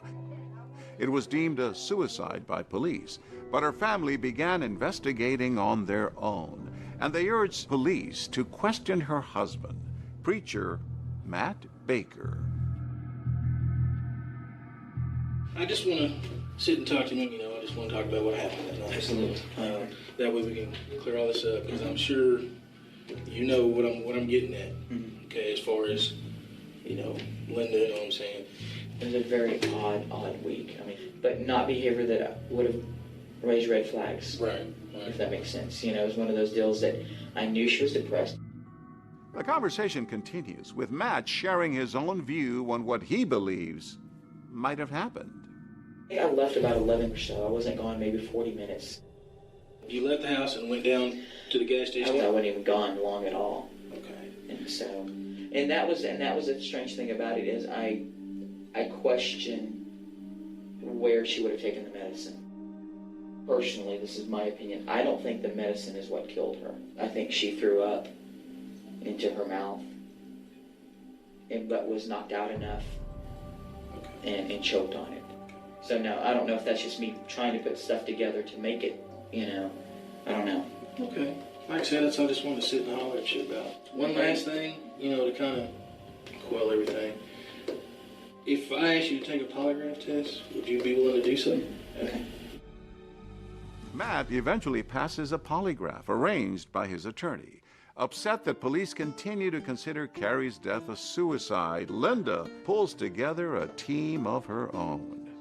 Linda ended up making an appointment to talk to a former federal prosecutor. Now in private practice, Bill Johnston had been a federal prosecutor in Waco, Texas. The Branch Davidian complex in Waco, Texas goes up in flames. 11 of the survivors now face murder and conspiracy charges in connection with the killing of 4 federal agents. And in 1993, he was part of the team prosecuting the 11 surviving Branch Davidians. Those agents did not die in vain.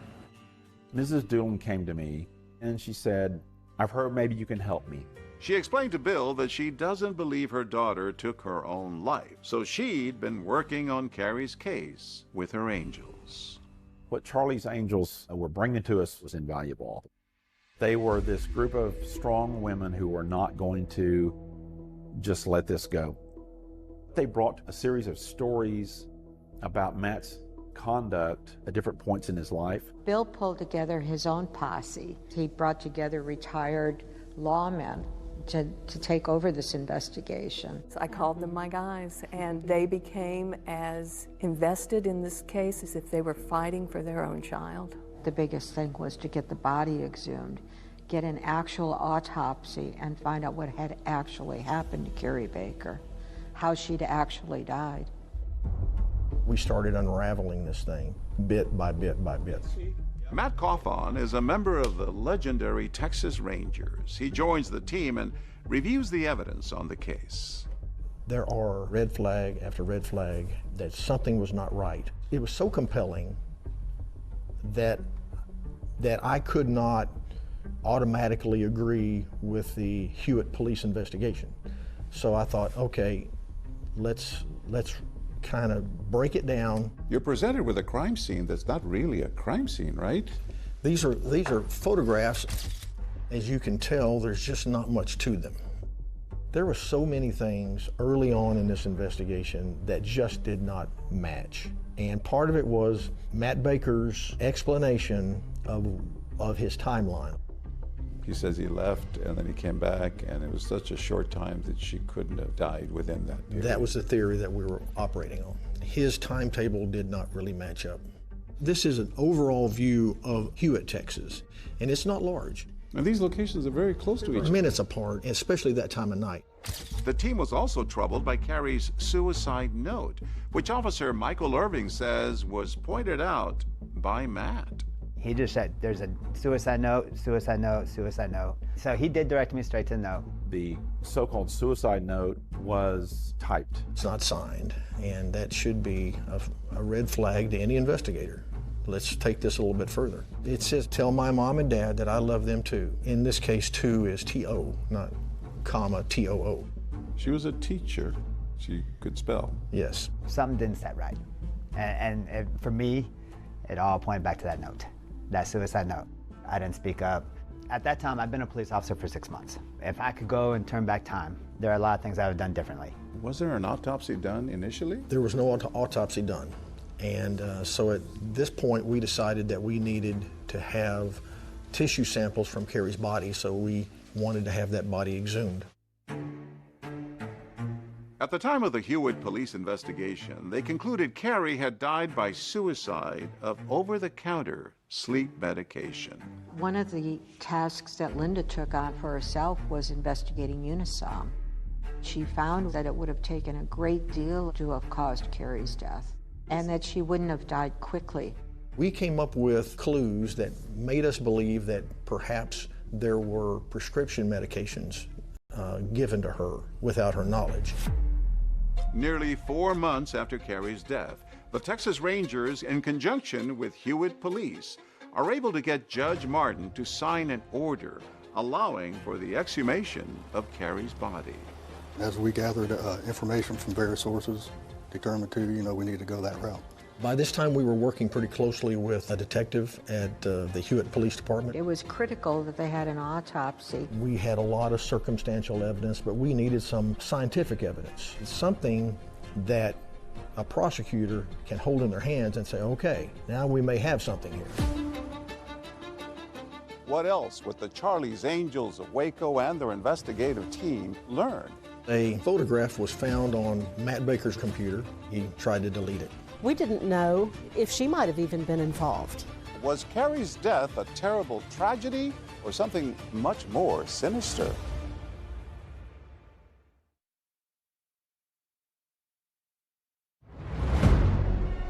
A manipulative liar wearing the mask of God came into my life. The Hewitt preacher's wife was found dead. Her death originally ruled a suicide. But is that how the mother of two really died? Maybe someone had held that coarse material against her nose. I think Carrie, on some level, understood that she was in danger. But you also discover in that Bible, Lord, I'm asking you to protect me from harm. He's having a conversation with the 911 operator, and he's not winded, and he's perfectly calm while he's talking. I'm gonna tell you right now, I don't think it happened that way. You don't quickly dress a dead body. Here's a picture of Matt Baker. Is this the other woman? I'm gonna tell what you did. And he said, you better not do that.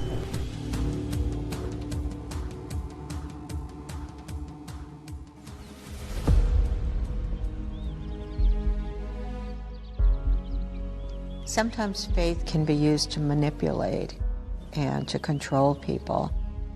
Preachers, the good ones are great. The bad ones have the most power of anybody.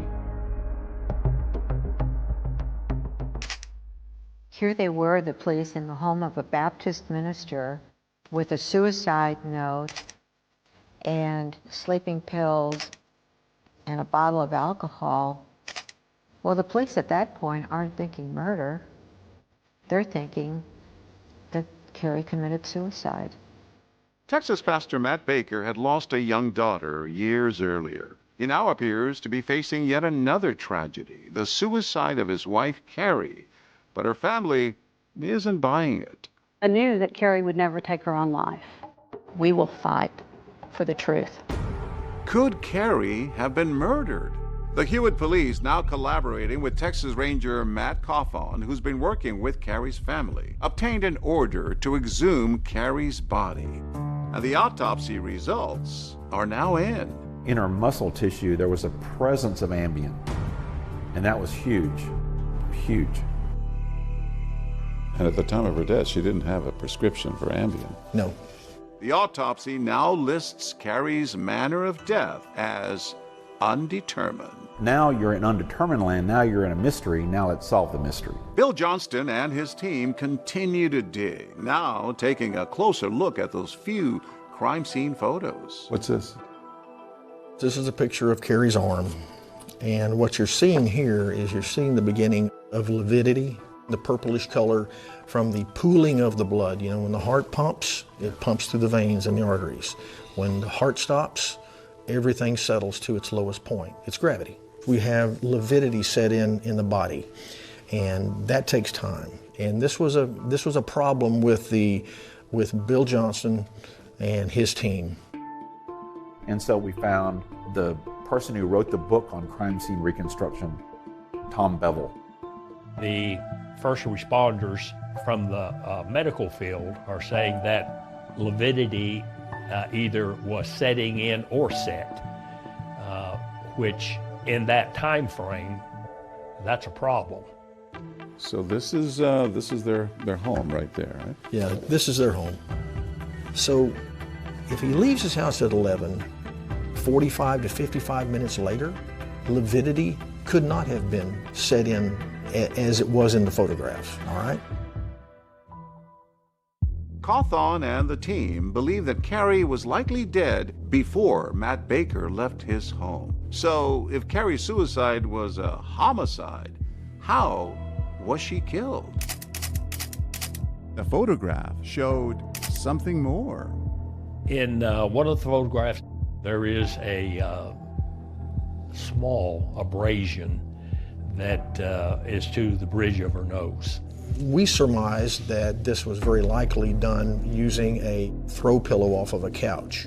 It was kind of a coarse material that very likely could have caused an abrasion. Indicating that maybe someone had held that coarse material against her nose. That's right. The abrasion on Carrie's nose, it's not noted in the autopsy, but the presence of the generic form of Ambien is.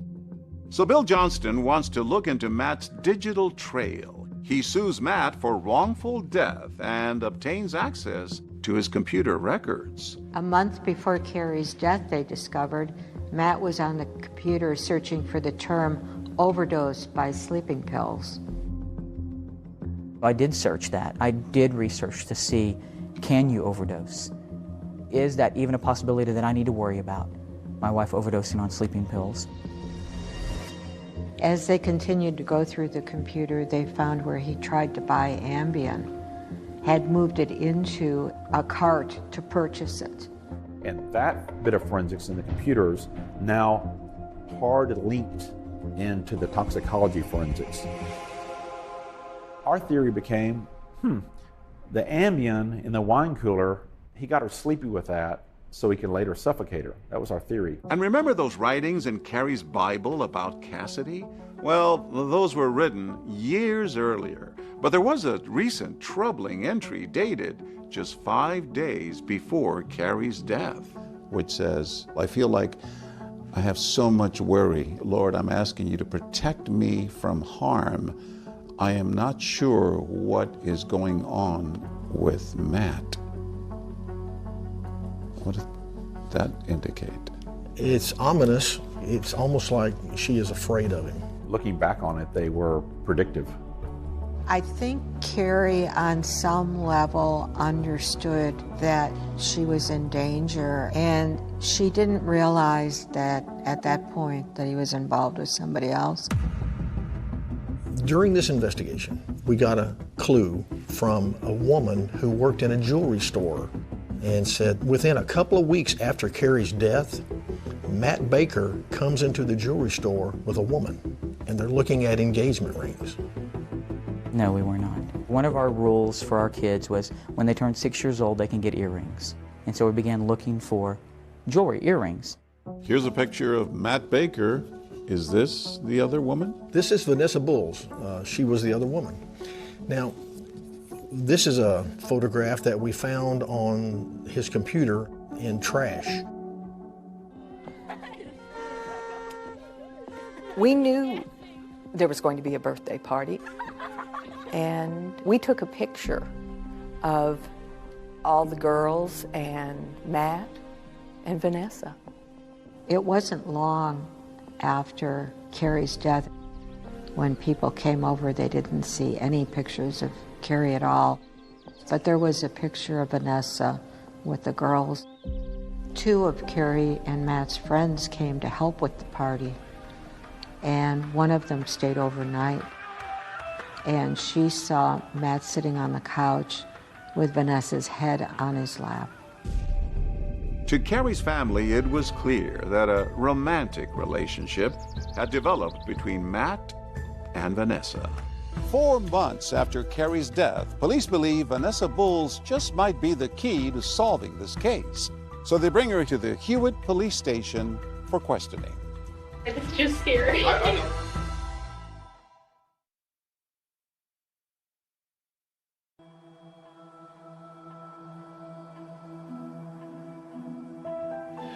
Sorry to keep you waiting. Like I said, I'm gonna ask you some questions about that, Carrie. Okay. It just doesn't mean that you're okay? I'm sorry, this is just scary. I know. 4 months after Carrie's death, Vanessa Bowles, the woman who appears to have become romantically involved with Matt Baker, is now sitting at the police station answering questions about how that relationship unfolded. Every once in a while, he started calling just to chat, just kind of asking about my divorce and, kind of saying how, like, God would work everything out. How long was that it took it to progress to him calling a couple times a day? I want to say a couple of weeks. I'd be lying if I said it wasn't nice to have someone who, had 2 daughters and would possibly, be the dad to my child. Sure. Having an affair that predated the killing, that would be big evidence. Did you ever meet him romantically? No. Never? Okay. After yes. After his wife passed away. Okay. Because I didn't think there was anything wrong.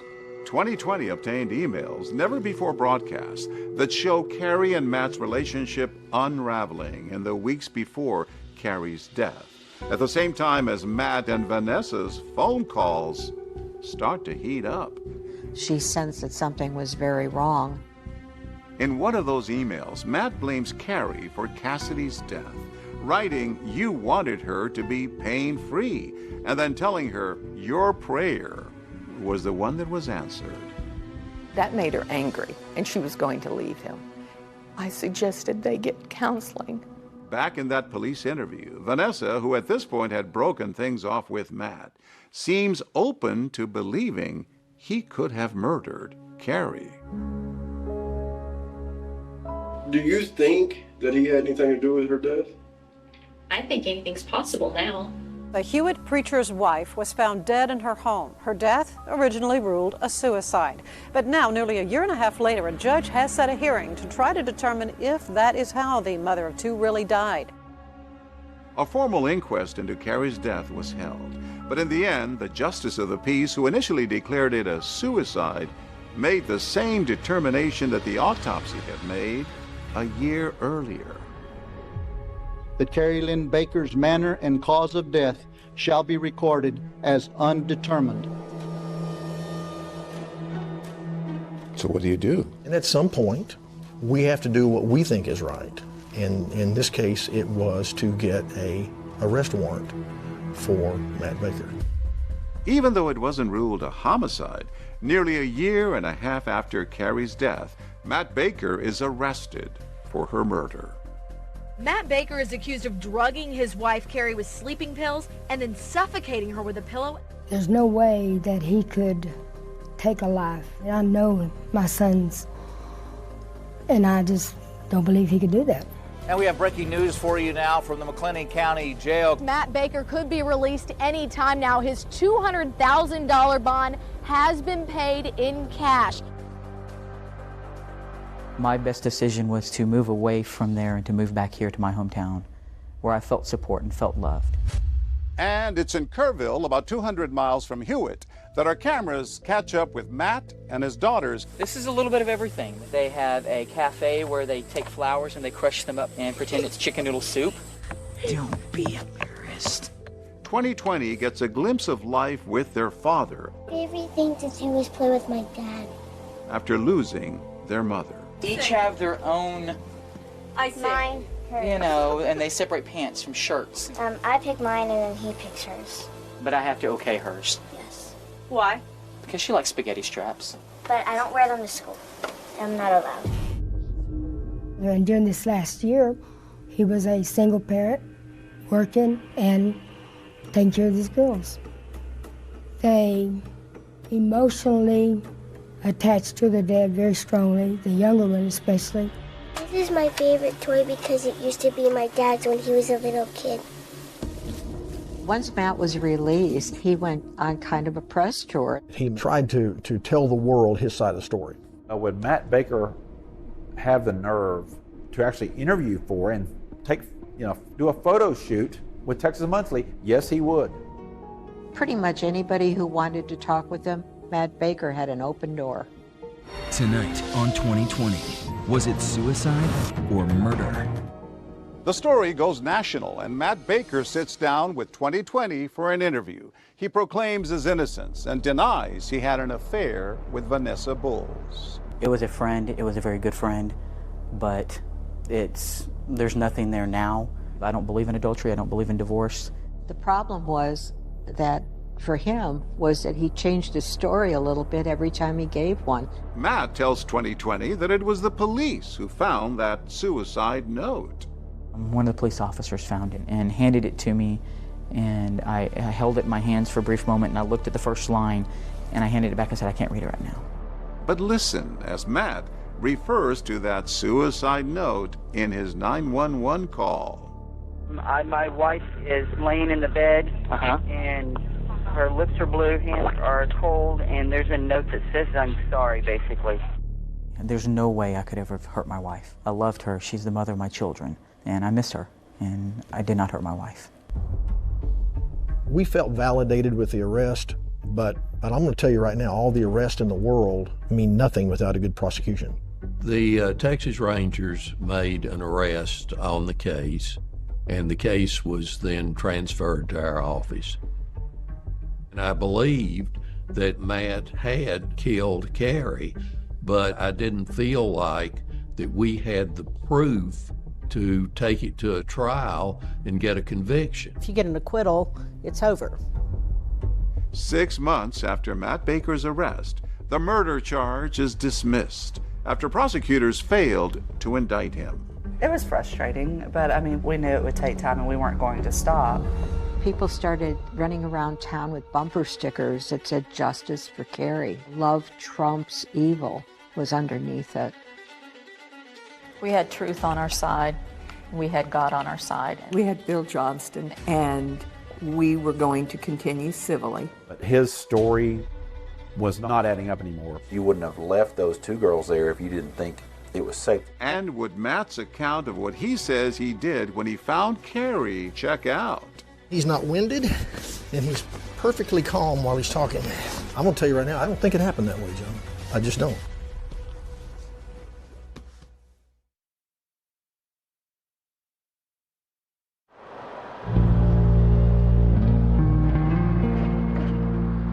When the criminal case was stalled and it wasn't going forward, Bill Johnston filed a wrongful death case, and that allowed him to subpoena Matt Baker for a deposition. The lower left. 2.5 years after the death of his wife, Matt Baker is on the hot seat, answering questions under oath about the night she died.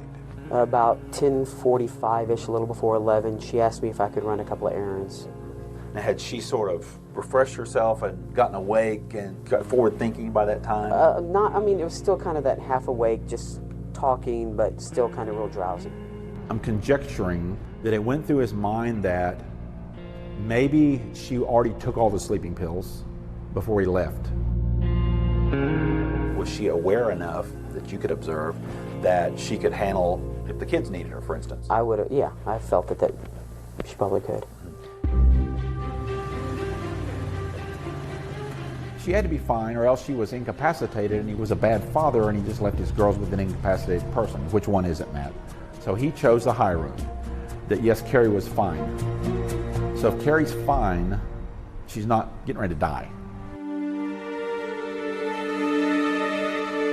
Bill was able to ask him question after question after question and get answers from him that were very helpful.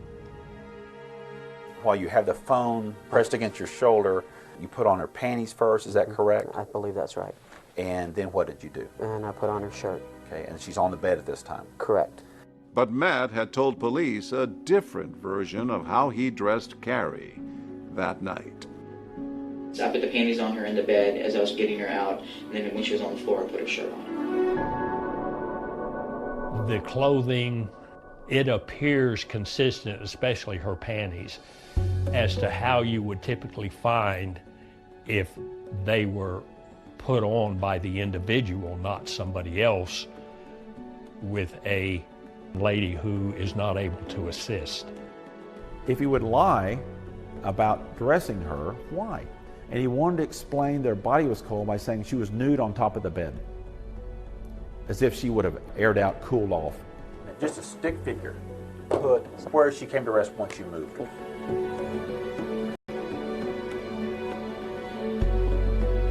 How difficult was that to move her? I guess at the time you don't even think about it. You just do what you have to do. We wanted to know if Matt's story holds up, so we asked Texas Ranger Matt Cawthon to put it to the test with a dummy roughly the same weight as Carrie's at the time of her death. He would have had to reposition the body. I'm gonna tell you right now, I don't think it happened that way, John. I just don't. How much time would he have had to do this between the call to 911 and the chest compressions? About 2 minutes. To dress her, put her body on the floor, all while on the phone with 911. We're going to see if you can do this. I'm going to put a stopwatch to it, and here we go. And you're doing it as fast as you can. Well, I'm doing the best I can. And I feel the phone about to fall. We're at 48 seconds now. We're about a minute 20. He's having a conversation with the 911 operator, and he's not winded, and he's perfectly calm while he's talking to the 911 operator. That's 1 minute 57 seconds. And then just to get her dressed. That doesn't include the removing from the bed and the chest compressions. And I know how to do CPR. Oh, you do? In listening to the 911 call, it sounded phony. Do I need to go unlock the front door? I'll let you know when they start getting close, okay? Okay. I think he'd give himself an Oscar, and I'd give him a Rotten Tomato. Just keep doing compression. I would not have known at the time when I got there that he had been doing CPR. You're still doing compressions? Yes, sir. Okay. he did not sound winded on the phone. No, not at all. He didn't have to do chest compressions because she was already dead. He killed her, I think, before he left to go run alibi errands. Despite Matt's inconsistencies, prosecutors feel they need more, so they bring in a new detective to help with the investigation. My name is Abden Rodriguez, and in 2009, I was a criminal investigator for the McLennan County District Attorney's Office. I hear they call you the human lie detector? I guess because of some of the confessions that I was able to get. Abdon is asked to review the case and find evidence that would help indict Matt Baker. I wanted to look at the interviews that had been done. There was a lot of deception, you know, and I could see how, especially Vanessa was doing it. How many times a week would you talk, you think, prior to her death? Once every day for a couple hours, and maybe midday, or?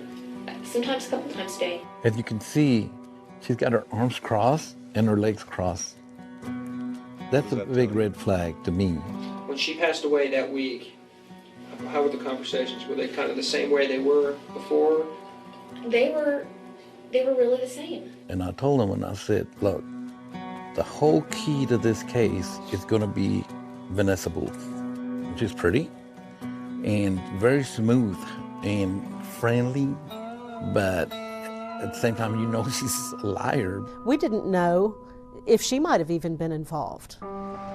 After interviewing Vanessa, Abdon decides to subpoena her to testify in front of a grand jury. I said, I'm gonna be there and I'm gonna listen to your testimony. And I said, and as soon as you lie, I'm gonna file charges on you. When they brought Vanessa Bowles in for the grand jury, that was kind of a last-ditch effort. So we're like, okay, let's see what happens. As she and I were walking down the hall, she whispered to me, I'm gonna tell y'all everything.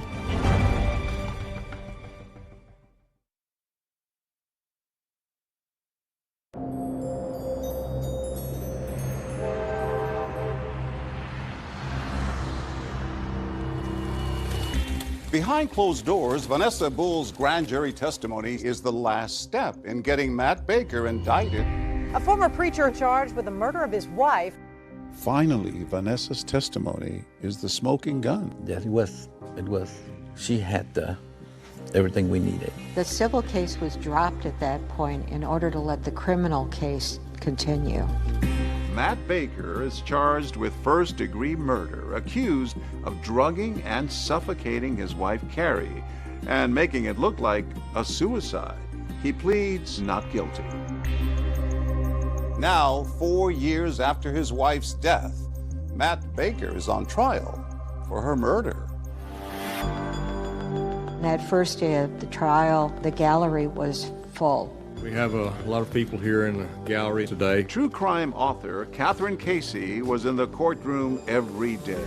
I followed this story from the first time it hit the Texas newspapers. It was just so fascinating that this had unfolded, especially in Waco, in this city that's just dominated by religion. Prosecutors began poking holes in Matt's story from that night, starting with the 911 call and his claim that he performed CPR on Carrie. We're going to go ahead and do compressions. You're going to do it fast and hard 400 times. 400? 400 times. Did any police officers arrive before you? I was the first one there. And what did he tell you? He pulled her off the bed and put her on the floor in order to do CPR. And what was his demeanor? Very calm. Did that strike you as odd? Yes. Even as a police officer, I would not be as calm as he was that night. There was no way that in that period of time he was able to move her, dress her, and was doing CPR while he was having this conversation. He wasn't sweating. He did not seem to be in any type of physical distress. The computer expert found incredible evidence regarding searches, regarding suicide, regarding sleeping pills, and regarding Ambien, which became critical. Can you tell the jury what was extracted from the muscle tissue of Carrie Baker? We found 3 different drugs, phentermine, diphenhydramine, and zolpidem. And then zolpidem, and its common name is Ambien. We never were able to determine where he got the Ambien from. But we were able to determine that he was going to these websites and that he had gotten as far as putting Ambien in a cart. Defense attorney Guy Gray pointed out that there was no evidence that Matt actually ordered Ambien from that website. They went through the process of looking at it, but it was aborted and no purchase of Ambien was made. Correct. Yes. No further question. You state your name for the jury, please. Joanne Bristol. Joanne Bristol, Carrie's grief counselor, testified about those comments she says Carrie made about Matt. She said, "I'm thinking my husband is going to kill me," but she recanted the statement. How do you analyze that, or what do you think about that? I felt at that time that I knew this client very well. She had never misled me, and so when she said, "Oh, but I know he wouldn't do that," I believed her. You didn't advise her to leave the house or move out. You didn't call law enforcement. You took that as recanting as an accurate or true reflection of what was going on. From her, yes. Day 4 of the trial, and it's the prosecution's star witness who everyone is waiting to hear. This case was one of those cases where all of the attention is focused on one witness, and that one witness was Vanessa Bowles. The state calls Vanessa Bowles. I remember looking at Matt more than looking at the jury. I wanted to see his response, and I think he was stunned. Raise your right hand. After years of denying their affair, Vanessa now admits that Matt began to pursue her even before Carrie died. Please have a seat. He started asking me things about my divorce and started telling me, "Whoever finds you is going to be a lucky man." Did he say anything else unusual to you? He came by and was kind of smiling. He said, "Oh, don't date other guys, just date your pastor," and kind of smiled. Did he say anything else after that? He said, "Will you really date your pastor? I've had a vasectomy, so I can't get you pregnant. Also, I don't have any STDs." And he also started telling me that because of Carrie's depression, as he stated, their sex life had been lacking. And at the time, were you buying into what he was telling you about Carrie? I was buying into everything. He was a complete, and still is, a manipulative liar who took me, my vulnerable state, and made me believe everything he said. What happened then in in early March as you and Matt started to spend Fridays at the Baker home? And he asked if he could hold my hands to pray, and he did. Then afterwards, he started to kiss me. Then he just took my hand and led me to the bedroom. Feeling guilty about being with her pastor, Vanessa says that Matt tried to reassure her. I was extremely remorseful. I couldn't believe what just happened. He started saying, "It's okay, don't feel bad, just ask God to forgive you." And he said, in reality, he said, "I don't think God believes that anyone can just be with one person the rest of their lives." After Carrie's death, Vanessa says Matt wanted more, perhaps even making her the next Mrs. Baker. At some point, did you and Matt take the girls and go to Kay Jewelers in the mall? We did. He stated that the girls wanted to go look at wedding rings for me. Are you telling the jury that he was prepared at this point, a week or two after Carrie's death, to trade in Carrie's wedding set to get you a ring that you wanted? Correct. Matt had denied this in interviews, but a salesperson from the jewelry store corroborated Vanessa's account. She tried on about 4 or 5 rings, asked his opinion. He just would tell her it didn't matter what he liked, it was what she liked, because she would be the one wearing it. Vanessa then drops a bomb when she says not only did Matt want out of his marriage, He said that if we ever fell so much in love that he would find a way out of it. she also knows what happened to Carrie Baker. I told him, "I'm going to tell what you did." And he said, "You better not do that."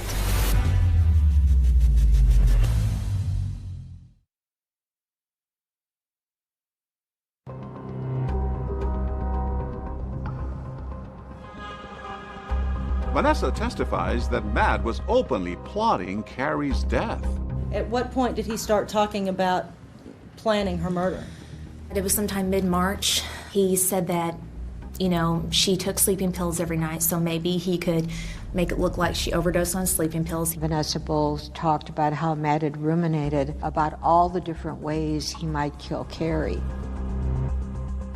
He talked about making it look like she had hung herself.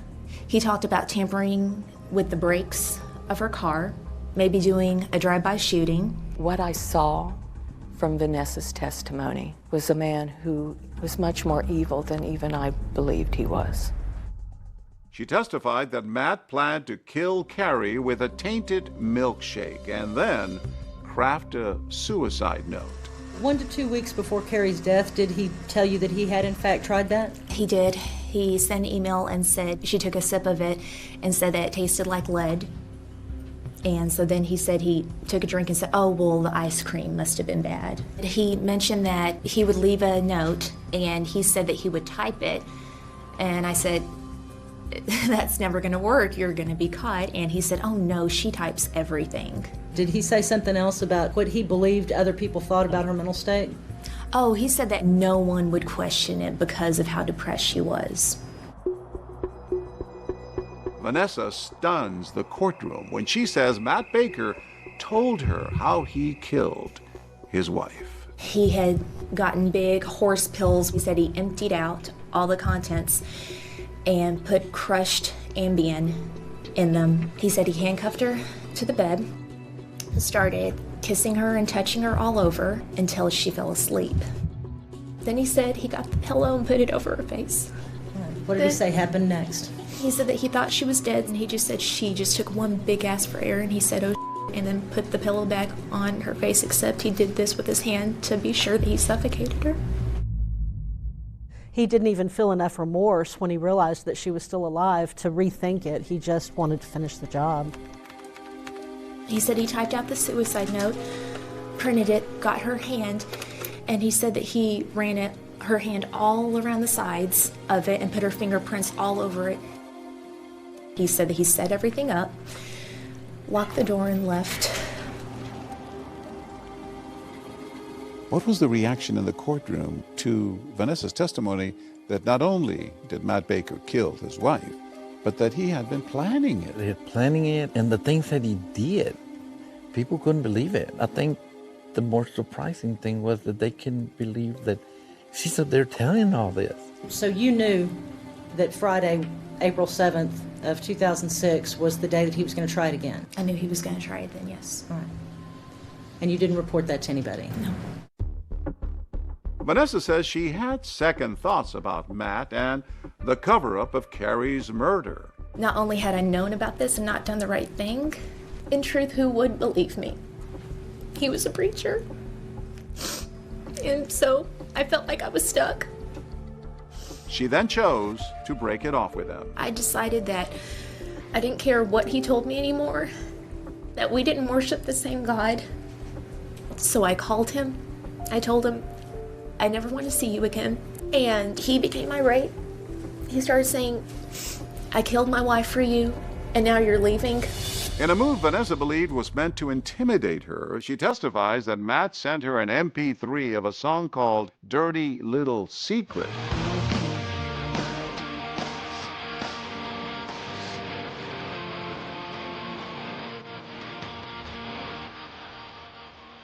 He was talking about the murder plan, and he later referenced it, stating, I need to keep my mouth shut, don't tell anyone, or you'll be just another regret. I'll pass the witness, Your Honor. Ms. Bowles. The defense pressed Vanessa on why she was now coming clean about everything. How would we know to believe you, Vanessa? Because what do I have to gain from this right now? I'm setting things right. I made a mistake here because a manipulative liar wearing the mask of God came into my life. And this testimony is going to put him where he needs to be. It's now up to the jury to determine where Matt needs to be. Folks, we can't protect her from harm. The only thing now we can do is give her justice. Then turned and pointed to Matt and said to convict this murdering minister and find him guilty for one reason only, because he is guilty. The indictment says there's got to be facts of drugs and a pillow. And the only way you can get those facts is by believing Vanessa Bowles. And she is just not credible. I think a lot of people struggled with Vanessa. I mean, she had done horrible things, but I think it really helped her credibility when she was on the stand because she didn't try to fade her own culpability. I think Vanessa was absolutely the key to the case. They've reached a unanimous verdict, is that correct? Yes, sir. We, the jury, find the defendant, Matt D. Baker, guilty of the offense of murder as alleged in the indictment.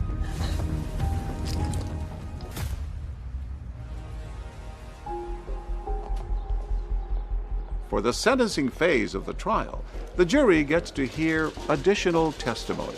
They came back and had witnesses from his past come and talk to us about things that he had done. One by one, women testify about sexual misconduct they say they endured from Matt Baker. He came up from behind me, put his hand on my breast. I pushed him away, told him no. He tried to kiss me, told him no. I remember having to use all my strength to try to keep him off of me and from taking my clothes off. Including Laura Wilson, the student trainer who worked alongside him in college. He took his hand and began running up my thigh and between my legs. I think as a jury, to see, what all he's been doing since he was a teenager made us 100% feel like that we had definitely made the right decision. The jury sentenced Matt Baker to 65 years in prison. And finally, Carrie's mother has a chance to confront him directly. I'm talking to you, Matt, today, okay? You haven't looked at me in almost 4 years. Can you look at me today? So what does Matt have to say from behind bars?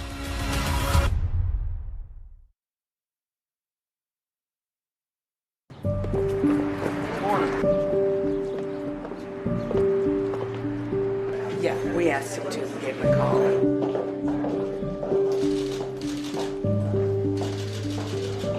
It's a sentence of the court that you be confined for a term of 65 years. There's some victim impact statements given by the family of the victim. You may proceed. I'm talking to you, Matt, today, okay? You haven't looked at me in almost 4 years. Can you look at me today? For a little while, okay? But she did talk to him directly, and he looked down. Matt, she loved you. And then you took her from us, Matt. You discarded her like she was yesterday's trash. You murdered the mother of your children. But love trumps evil. I don't know why, but I felt pity for him. I truly believe in my innocence. I believe the jury made a mistake in this. After his sentencing, 2020 speaks with Matt Baker again, this time in prison, where he finally admits to his affair with Vanessa, but continues to maintain his innocence. I'm coming clean on the lying about Vanessa. I made a mistake. I'm human. I made a mistake there. I should not have ever got involved in that. I was having a tough spot in my marriage, and I took the chicken way out. But I would never have hurt my wife. I never did. I never laid a hand on her, ever. Their mother was erased from them. They need to know she loved them. And she didn't leave them by choice. A year and a half after Matt's conviction, Linda was given custody of her granddaughters. It was a long journey for the girls to understand what had actually happened to their mother. Carrie Baker didn't kill herself. She was murdered. He was a Baptist pastor, preacher. He was a predator. I think he's a dark angel. That you may fear the Lord your God. You get to be the hero during daylight and sneak around in the dark and be evil.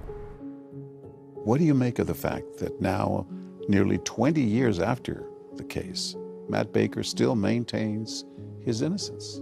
He's one of those people that can just lie and believe in himself that he's innocent. The real hero in this is Linda Doolin. She fought for her child. A mother. A mother's will. It's strong. Determination. There's nothing like it, really. It touches you. It does. Why? Because I have children. And these are hard things. Linda Doolin is a brave, strong woman. I'll always admire that about her. We love each other, and we knew Carrie did not take her life, and we weren't going to sit back until somebody would listen to us. She was an amazing mother. And she would fight for any of us. And I just wanted everybody to know the truth.